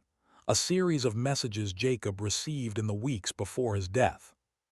Frank straightened. "Messages from who?" "Unknown number," she replied. "But they were threatening, warnings about a debt, about consequences if he did come through. It's more aggressive than anything we've seen so far. It suggests Jacob was under serious pressure and scared." Frank felt the air leave his lungs. For a moment he couldn't speak. Threats. He had imagined Jacob was struggling but being threatened, blackmailed. Kate continued, "We're working to trace the number. I'll keep you updated." As the call ended, Frank sat in frozen silence. If Jacob had been receiving threats, then he truly had been trapped. And Frank, his own father, hadn't known a thing. Shame seared through him. He should have seen it, should have asked harder questions, should have pushed past the distance between them. But another thought crept in, slow and unwelcome. Emily. She had known about Jacob's financial troubles. She had hidden things, dismissed questions, shut down any discussion about him. And now, with Jacob possibly involved in something dangerous, her behavior seemed even more suspicious. Her outbursts sharper, her anxiety palpable, her refusal to talk impenetrable. Was she protecting herself? Or hiding something far worse? Frank didn't know anymore, and the uncertainty was tearing him apart. That evening, Sarah found him sitting alone at the kitchen table, staring blankly at the stack of documents he had already read 100 times. She approached quietly, placing a gentle hand on his shoulder. "Frank," she whispered, "we need to talk." He looked up, exhausted. "I know, I can't stop thinking about it. Every time I think I'm close to understanding, something new comes up." Sarah sat across from him, her eyes filled with a sadness he hadn't fully acknowledged. "I'm afraid," she said softly, "not of the truth of losing you in the process. You're slipping away from me, Frank, from us." He swallowed hard. "I'm trying to protect the family."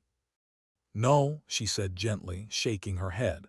"You're trying to fix something you can't fix, and I'm scared you're going to break what we have left." Frank felt something inside him crumble. He rubbed his forehead, struggling to find the right words. "I failed Jacob," he whispered. "I failed him when he was alive. I can't fail him now. Sarah's voice cracked. Frank, you didn't fail him. He made choices you couldn't control, but you're still here, I'm still here, you're forgetting that. Her words pierced him. She was right. He had been so consumed with the past that he had ignored the present, ignored her, ignored their healing, ignored the fragile life they were trying to rebuild. Later, when Frank went to speak to Emily again, he saw a different version of her, fractured, frantic, almost trembling beneath the surface. Her mood snapped from cold to panicked within seconds, and he couldn't tell if it was grief or fear. He watched her carefully. Every sharp word, every sudden dismissal, every crack in her facade.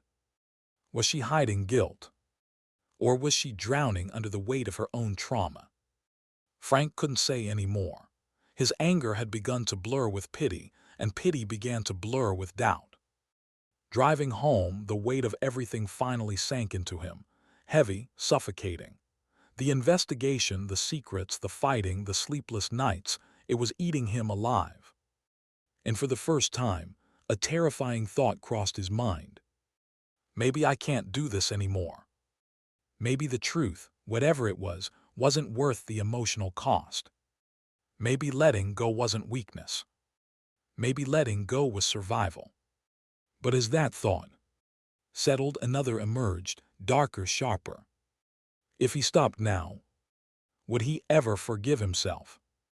And that question lingered, refusing to fade. Frank felt something inside him finally snap the moment he stepped onto Emily's porch again. The air felt heavier than usual, as if even the neighborhood sensed that whatever was about to happen would change everything. He wasn't the same man he'd been weeks ago, grief-stricken, confused, searching. Now he was exhausted, stretched thin, his heart pulled apart by questions he couldn't silence. And today, he wasn't leaving without answers. He knocked loudly, no hesitation, no politeness. This time he wasn't dancing around anything. Emily opened the door with an expression that was part irritation, part dread. Her eyes were wild, unfocused, her breathing uneven. She looked like someone who hadn't slept in days. "What now, Frank?" she snapped. "Haven't you done enough?" Frank pushed forward, his voice trembling with a mix of restraint and fury. "I know Jacob didn't die peacefully. I know he was being threatened. I know he was drowning in debt. And I know you knew more than you ever said." Emily flinched, but her posture stiffened. She tried to close the door, but Frank wedged his hand against it. "Stop running," he said. "You owe me the truth."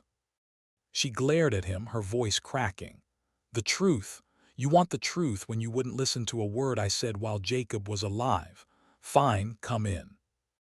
Inside, her living room looked untouched, except for a single wine glass on the table, half full. Emily sank into a chair, her defensiveness slowly collapsing. Frank stood across from her, feeling the tension pulsing like electricity. "Tell me," he said quietly, "all of it." Emily rubbed her temple, then exhaled sharply. "Jacob was in trouble. Yes, I knew about the debts. I knew he'd borrowed money he couldn't pay back, but I didn't force him into it. I didn't want any of it, and I begged him to stop." Frank swallowed hard. "So why hide it? Why let me believe everything was fine?" Her eyes flashed with anger. "Because you always made him feel small. Every time he struggled, you compared him to some earlier version of himself, as if he wasn't allowed to falter. He didn't want to disappoint you, and he didn't want your judgment." Frank's jaw clenched. Emily pressed on. "I took out credit cards in my name to help him. I tried to keep us afloat. I lied to protect him because he was ashamed, because he was breaking, Frank, but I never hurt him." Her voice shook violently. "I had nothing to do with his death. Nothing." The words hit Frank like a blow. He wanted a confession, something clean and clear. Instead, he got a truth that only deepened the fog around him. She had helped Jacob, but she had also enabled him. She had kept secrets, but not the ones he expected. He felt angry, sad, and hopelessly empty. "So that's it," Frank whispered. "You let me believe he was okay. You watched him drown and never once reached out." Emily shot up from her chair, shaking. Don't you dare blame me for the things you refuse to see, she shouted. You think you're the only one who's grieving. You think you're the only one who lost him. You lost him emotionally years ago. I lost him every day of our marriage. Frank stumbled back a step, the weight of her words hitting him harder than he expected. He didn't know what hurt more, the accusations or the possibility that she wasn't wrong. When he returned home, Sarah was waiting for him at the kitchen table. Her expression told him she already knew the confrontation had gone badly. Frank, she said softly, I can't keep doing this. Watching you tear yourself apart, watching you drag this house into the dark with you. I need you to choose, this investigation or us. Her voice cracked at the last word. Frank's breath caught. The reality settled like a stone in his chest. He had reached a crossroads he'd pretended didn't exist. His obsession had grown roots in every part of his life, his mind, his marriage, his grief. And now it was threatening to destroy the only person who had stayed by his side. Later that evening, Emily called him. Her voice was raw, brittle. You've done enough damage, Frank, she said. To Jacob, to me, to all of us. Leave me and his memory in peace. The line went dead. Frank stood in the silence, realizing the truth he'd been avoiding. Nothing would ever be the same again. The relationships he once held together by sheer force were slipping beyond his grasp. He was at the point of no return now. And whatever happened next, he would have to live with it. Frank sat alone in the living room long after midnight, the glow from a single lamp casting heavy shadows against the walls. Emily's words still echoed in his mind like a relentless drumbeat. You've done enough damage. Leave me and his memory in peace. The ultimatum landed deeper than he wanted to admit. For weeks, he had pushed, demanded, interrogated, chasing the truth. Like it was the only thing keeping him alive. But now, all he could see was the wreckage left behind. A broken daughter-in-law, a distant daughter, a wife slipping through his fingers, and a son buried with more questions than answers. He rubbed his temples, feeling the exhaustion settle into his bones. Maybe he had gone too far. Maybe in trying to uncover what happened to Jacob, he had lost sight of the people still here, still hurting, still needing him. Sarah appeared quietly in the doorway, her silhouette soft but tired. She approached him slowly, like someone approaching an animal afraid to be touched. Frank, we need to talk. He looked up at her, his eyes hollow. I know. She sat beside him, folding her hands tightly in her lap. Even before she spoke, he felt the tremor of fear inside her, the fear of losing the last pieces of their life together. Frank, she whispered, I'm not asking you to forget Jacob. I'm not asking you to pretend none of this happened. But I can't watch you destroy yourself. I can't watch our marriage disappear because you're chasing something that may never be found. Her voice cracked. She wiped her eyes quickly, as if embarrassed to show how deeply she was hurting. You have to choose, she continued, between digging deeper into this investigation or saving what's left of us. I can't keep standing on the outside while you disappear into your grief. Frank felt something collapse inside him, quietly, painfully. Sarah wasn't angry, she was heartbroken, and he had done that. He had pushed her away in the same way he had pushed everyone else away. He nodded slowly, unable to trust his voice. That night sleep didn't come. He sat alone, staring at the photos of Jacob scattered across the coffee table. There were so many, Jacob as a baby, Jacob in high school, Jacob smiling at his wedding day. And Frank saw it all differently now. The love, the distance, the years where they drifted but never truly severed. He whispered into the empty room, Were you trying to protect me, son, or were you trying to protect yourself? There was no answer. There never would be. The next morning, Frank called Victor and asked him to come over. Victor arrived quickly, the concern written clearly across his face the moment he stepped inside. You look terrible, Victor said bluntly, sitting across from him. Frank huffed a tired laugh. Feel worse. Victor waited silently, giving him space to speak. "I think I pushed too hard," Frank finally said. "Emily, Sarah, everyone. I was so desperate for answers I didn't realize how much I was hurting the people still here." Victor nodded slowly. "Grief does that. It convinces you the only way forward is backward, back into the past, back into the questions, back into every moment you wish you'd done differently." Frank stared at his hands.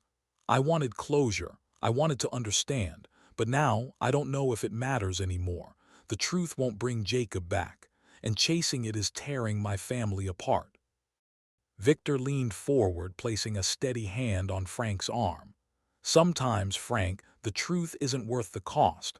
Sometimes the answers hurt more than the questions. Letting go isn't about giving up, it's about choosing peace." Frank felt his throat tighten. "I'm scared," he admitted quietly. "Scared to stop, scared to move on, scared that if I let go, it means Jacob didn't matter." "Letting go," Victor said gently, "means you choose to live again. That's the only way Jacob's memory keeps meaning something." The words hit Frank with a clarity he hadn't felt in months. Letting go didn't erase Jacob. It didn't erase the love or the pain. It simply freed the part of him still chained to the unknown. That afternoon, Frank made his decision. He put the folders away, the bank records, the messages, the photos, the timelines. He didn't throw them out, he simply closed the chapter. The moment he did, something inside him loosened. A breath he didn't know he'd been holding finally released.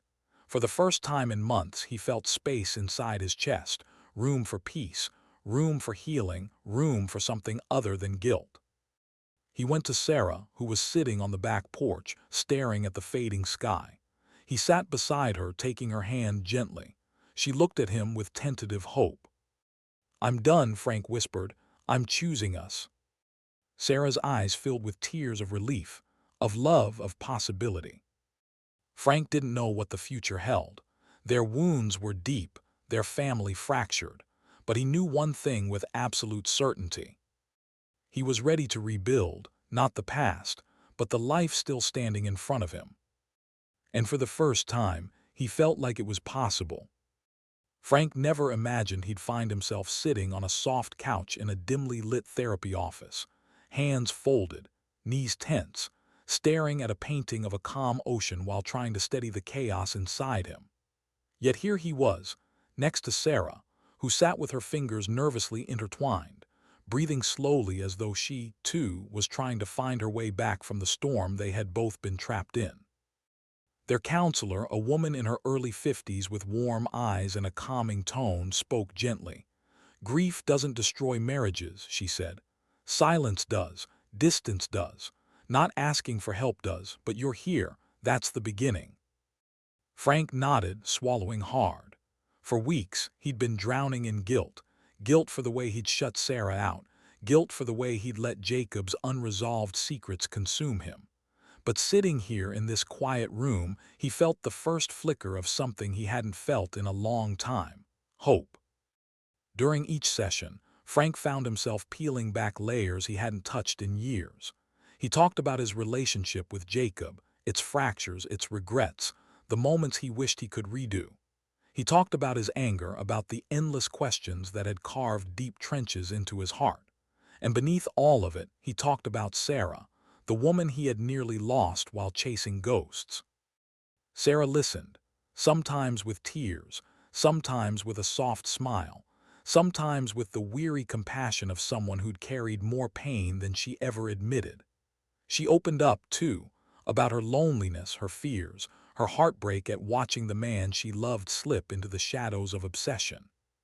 Slowly, inch by inch, they began finding one another again. Frank started doing small things he hadn't done in months, making coffee for Sarah in the morning, sitting with her on the porch in the evenings, letting silence be a comfort instead of a wall, listening, truly listening, when she spoke. He realized how much of their life he had missed while staring backward at the wreckage of Jacob's final months. For the first time since the funeral, they laughed together. It was small, quiet, almost fragile, but it was real. But while one bridge was being rebuilt, Another remained hopelessly broken. Frank had reached out to Emily more than once. Small gestures, a text, a voicemail, a letter he wrote and rewrote before finally sending. None were returned. Her silence was absolute, cold, dense, a barrier thicker than anything between them before. She wanted nothing to do with him or with Sarah or with the remnants of the Matthews family. And that hurt Frank more than he expected.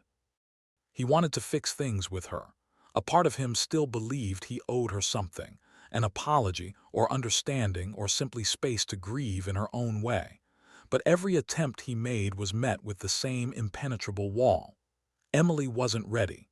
Maybe she never would be. One evening, after another unanswered message, Frank sat in the living room, rubbing his temples. "I just want her to know I'm not her enemy," he said softly. "I want her to know I'm trying." Sarah looked at him carefully. "Frank, maybe she's not ready. Maybe she won't ever be ready." He looked up, eyes tired but searching. "But shouldn't I keep trying?" Sarah sighed, folding a blanket over her lap. "Maybe not. Maybe this is where you let go. You've done what you can, Frank. And sometimes, some people just don't want to be reached." Those words hit him deeper than he expected. For so long he'd been fighting for answers, fighting for Jacob's memory, fighting for Emily's understanding. Letting go felt like giving up. But as he looked at Sarah, at the life they were trying so desperately to rebuild, he realized that holding on to battles that led nowhere was only draining the strength he needed elsewhere. Olivia noticed the change in her parents quickly.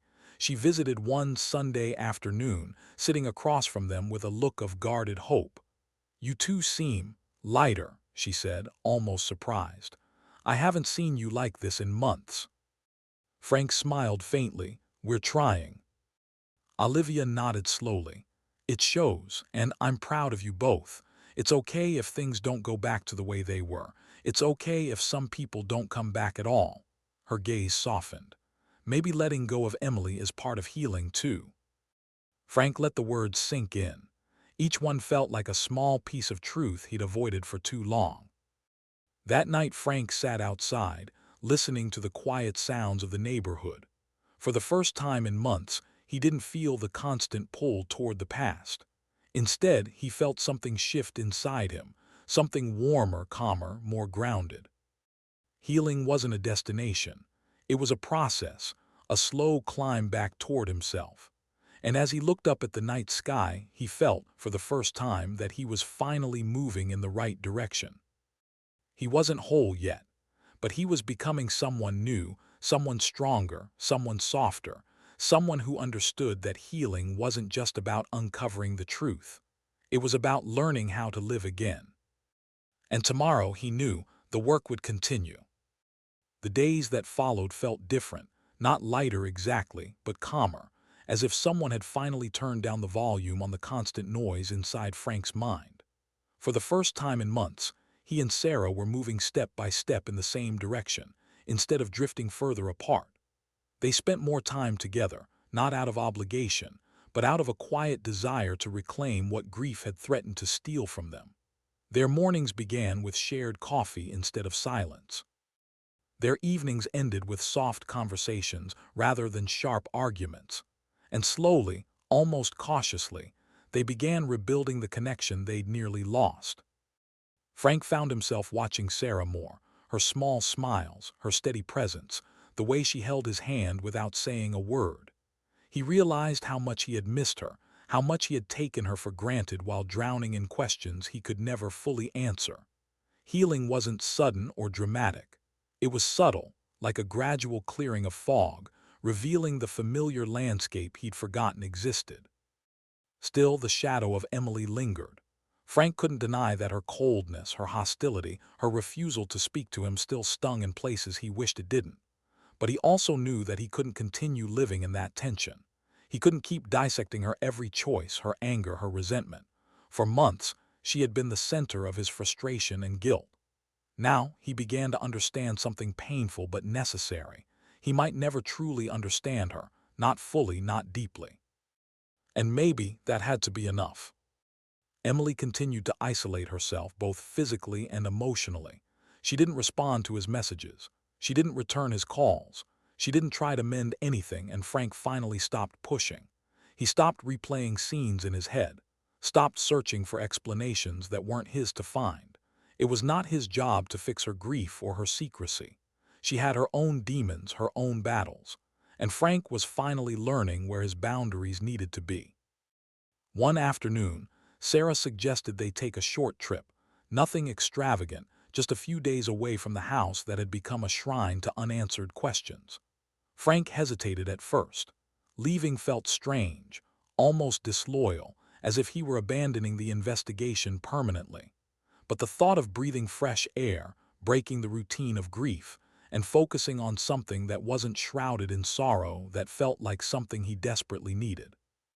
They drove to a quiet lakeside town 2 hours away. The weather was mild, the breeze crisp, and the sound of the water lapping against the shore brought a peace Frank didn't realize he'd been longing for.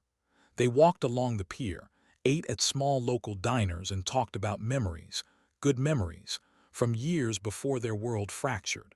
For the first time since Jacob's death, Frank laughed without feeling guilty. On the second morning, he stood alone on the dock, staring across the glassy surface of the lake. The air was cool, the sun rising slowly, turning the water gold. And in that quiet moment, a clarity washed over him, gentle, steady, undeniable.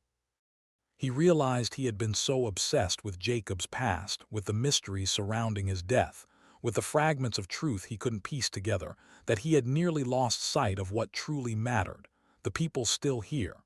Sarah, Olivia, the life that continued quietly and patiently, waiting for him to return to it. He whispered into the empty morning air, "I'm sorry, Jacob.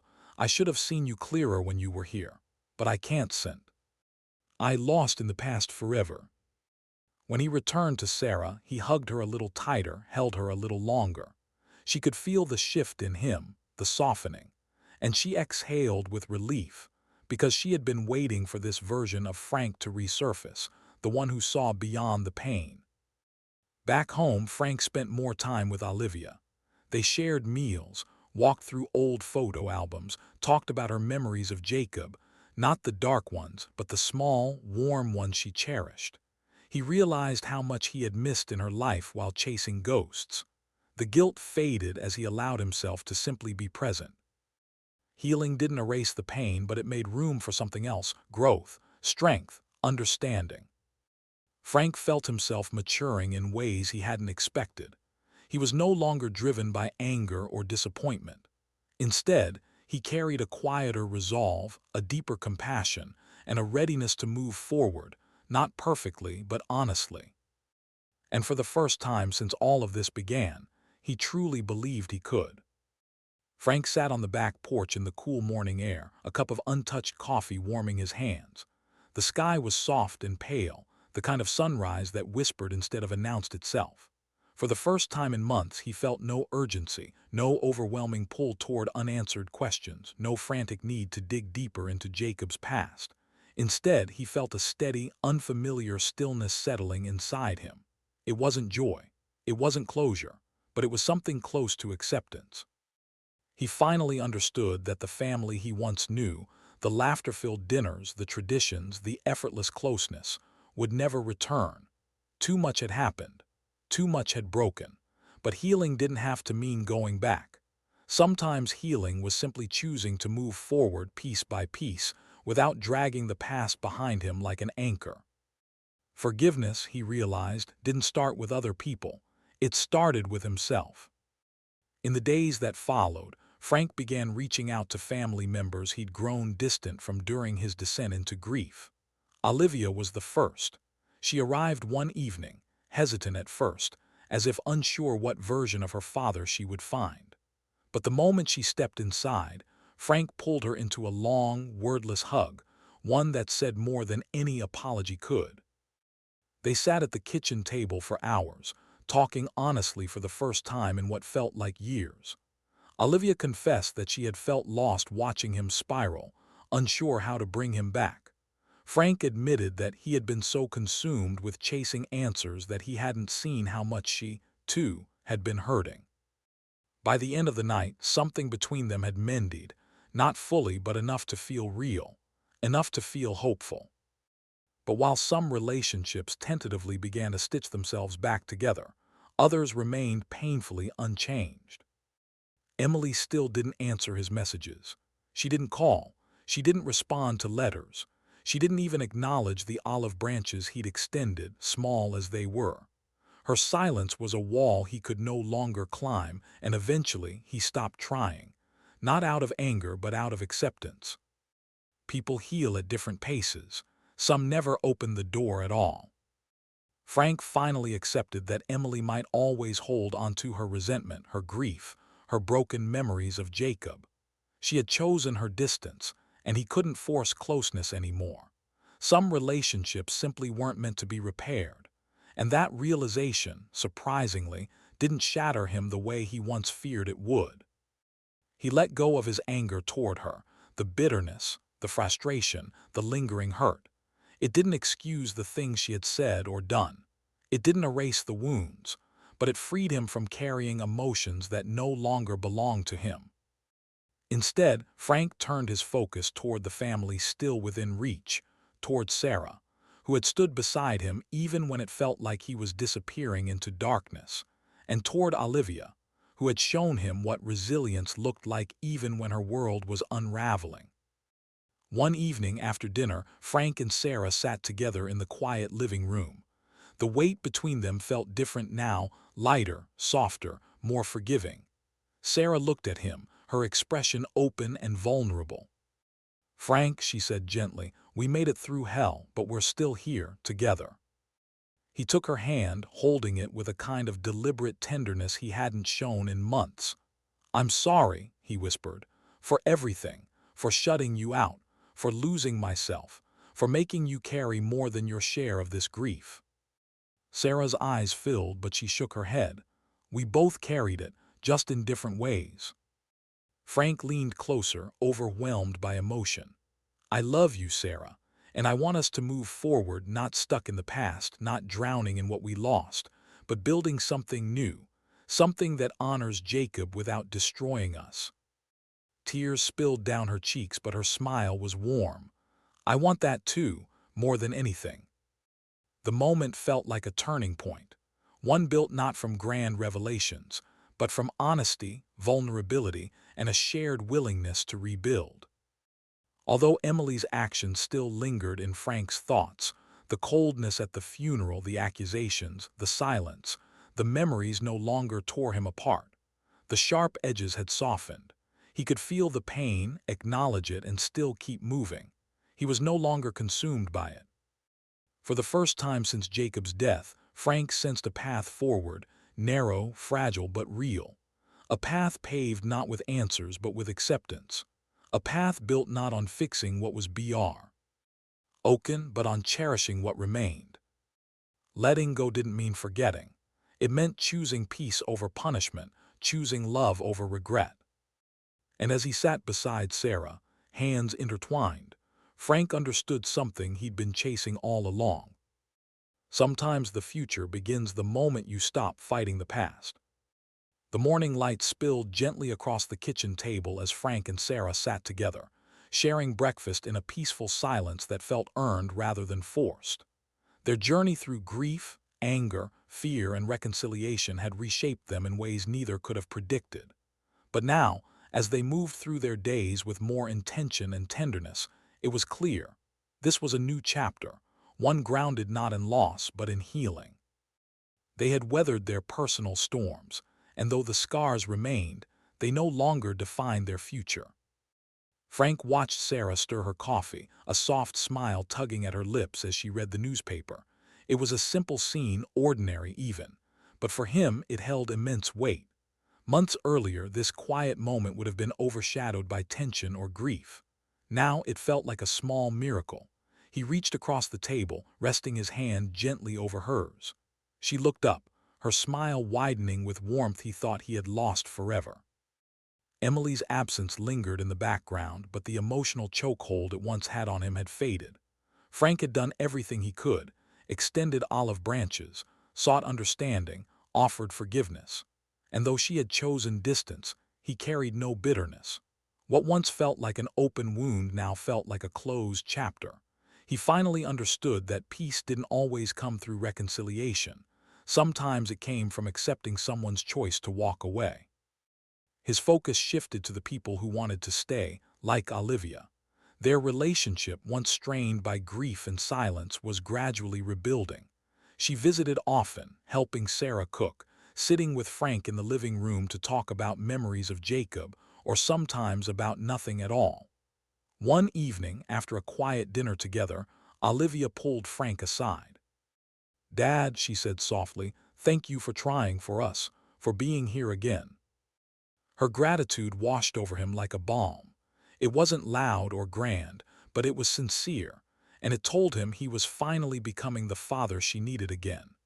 They hugged, a long, lingering embrace that eased another piece of the weight he'd carried for too long.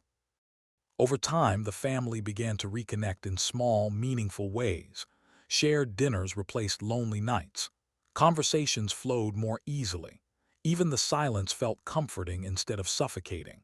They reminisced about Jacob, not the pain of his final months, but the joy he had brought into their lives. There were tears, but there was laughter too. Healing didn't erase the past, but it softened its edges. Frank's relationship with Sarah grew even stronger as they continued prioritizing each other. They took evening walks around the neighborhood, holding hands like they once did decades earlier. They cooked meals together, sometimes burning them and laughing until tears rolled down their cheeks. They talked openly about their fears and hopes, creating a space where vulnerability no longer felt dangerous but safe. Occasionally, Frank would catch Sarah watching him with an expression filled with deep affection, an expression he feared he had lost forever. But she hadn't given up on him. She had waited for him. And now, he was determined to honor that patience by showing up with his whole heart. Frank carried the lessons of the past with him, but they no longer chained him down. He accepted, finally, that closure wasn't a neatly tied ending or a perfect explanation. Sometimes closure was simply the decision to stop looking backward. Sometimes it was understanding that unanswered questions didn't have to haunt him. Sometimes it was granting himself permission to live again. One late afternoon, Frank and Sarah walked through the quiet park near their home. The trees swayed gently in the breeze, sunlight filtering through the branches in soft, golden patches. As they strolled, Sarah slipped her hand into his. Frank squeezed gently, savoring the simple intimacy of the moment. They walked down a winding path, their footsteps steady and in sync. There was no rush, no tension, no lingering shadows demanding attention. Just two people, side by side, choosing to move forward, not out of obligation but out of love. As they reached the top of a small hill overlooking the lake, Sarah leaned her head on Frank's shoulder. He wrapped an arm around her, pulling her close. Below them, the water shimmered like a promise, quiet, steady, full of possibility. Frank exhaled, feeling a deep, abiding peace settle into him, a peace he thought he'd never feel again. The world hadn't gone back to what it was before. It never would. But standing there, hand in hand with the woman who had weathered every storm beside him, Frank finally understood something powerful. A new beginning didn't require perfection. It only required willingness. And he was ready. Together they stepped forward, into the future, into healing, into hope.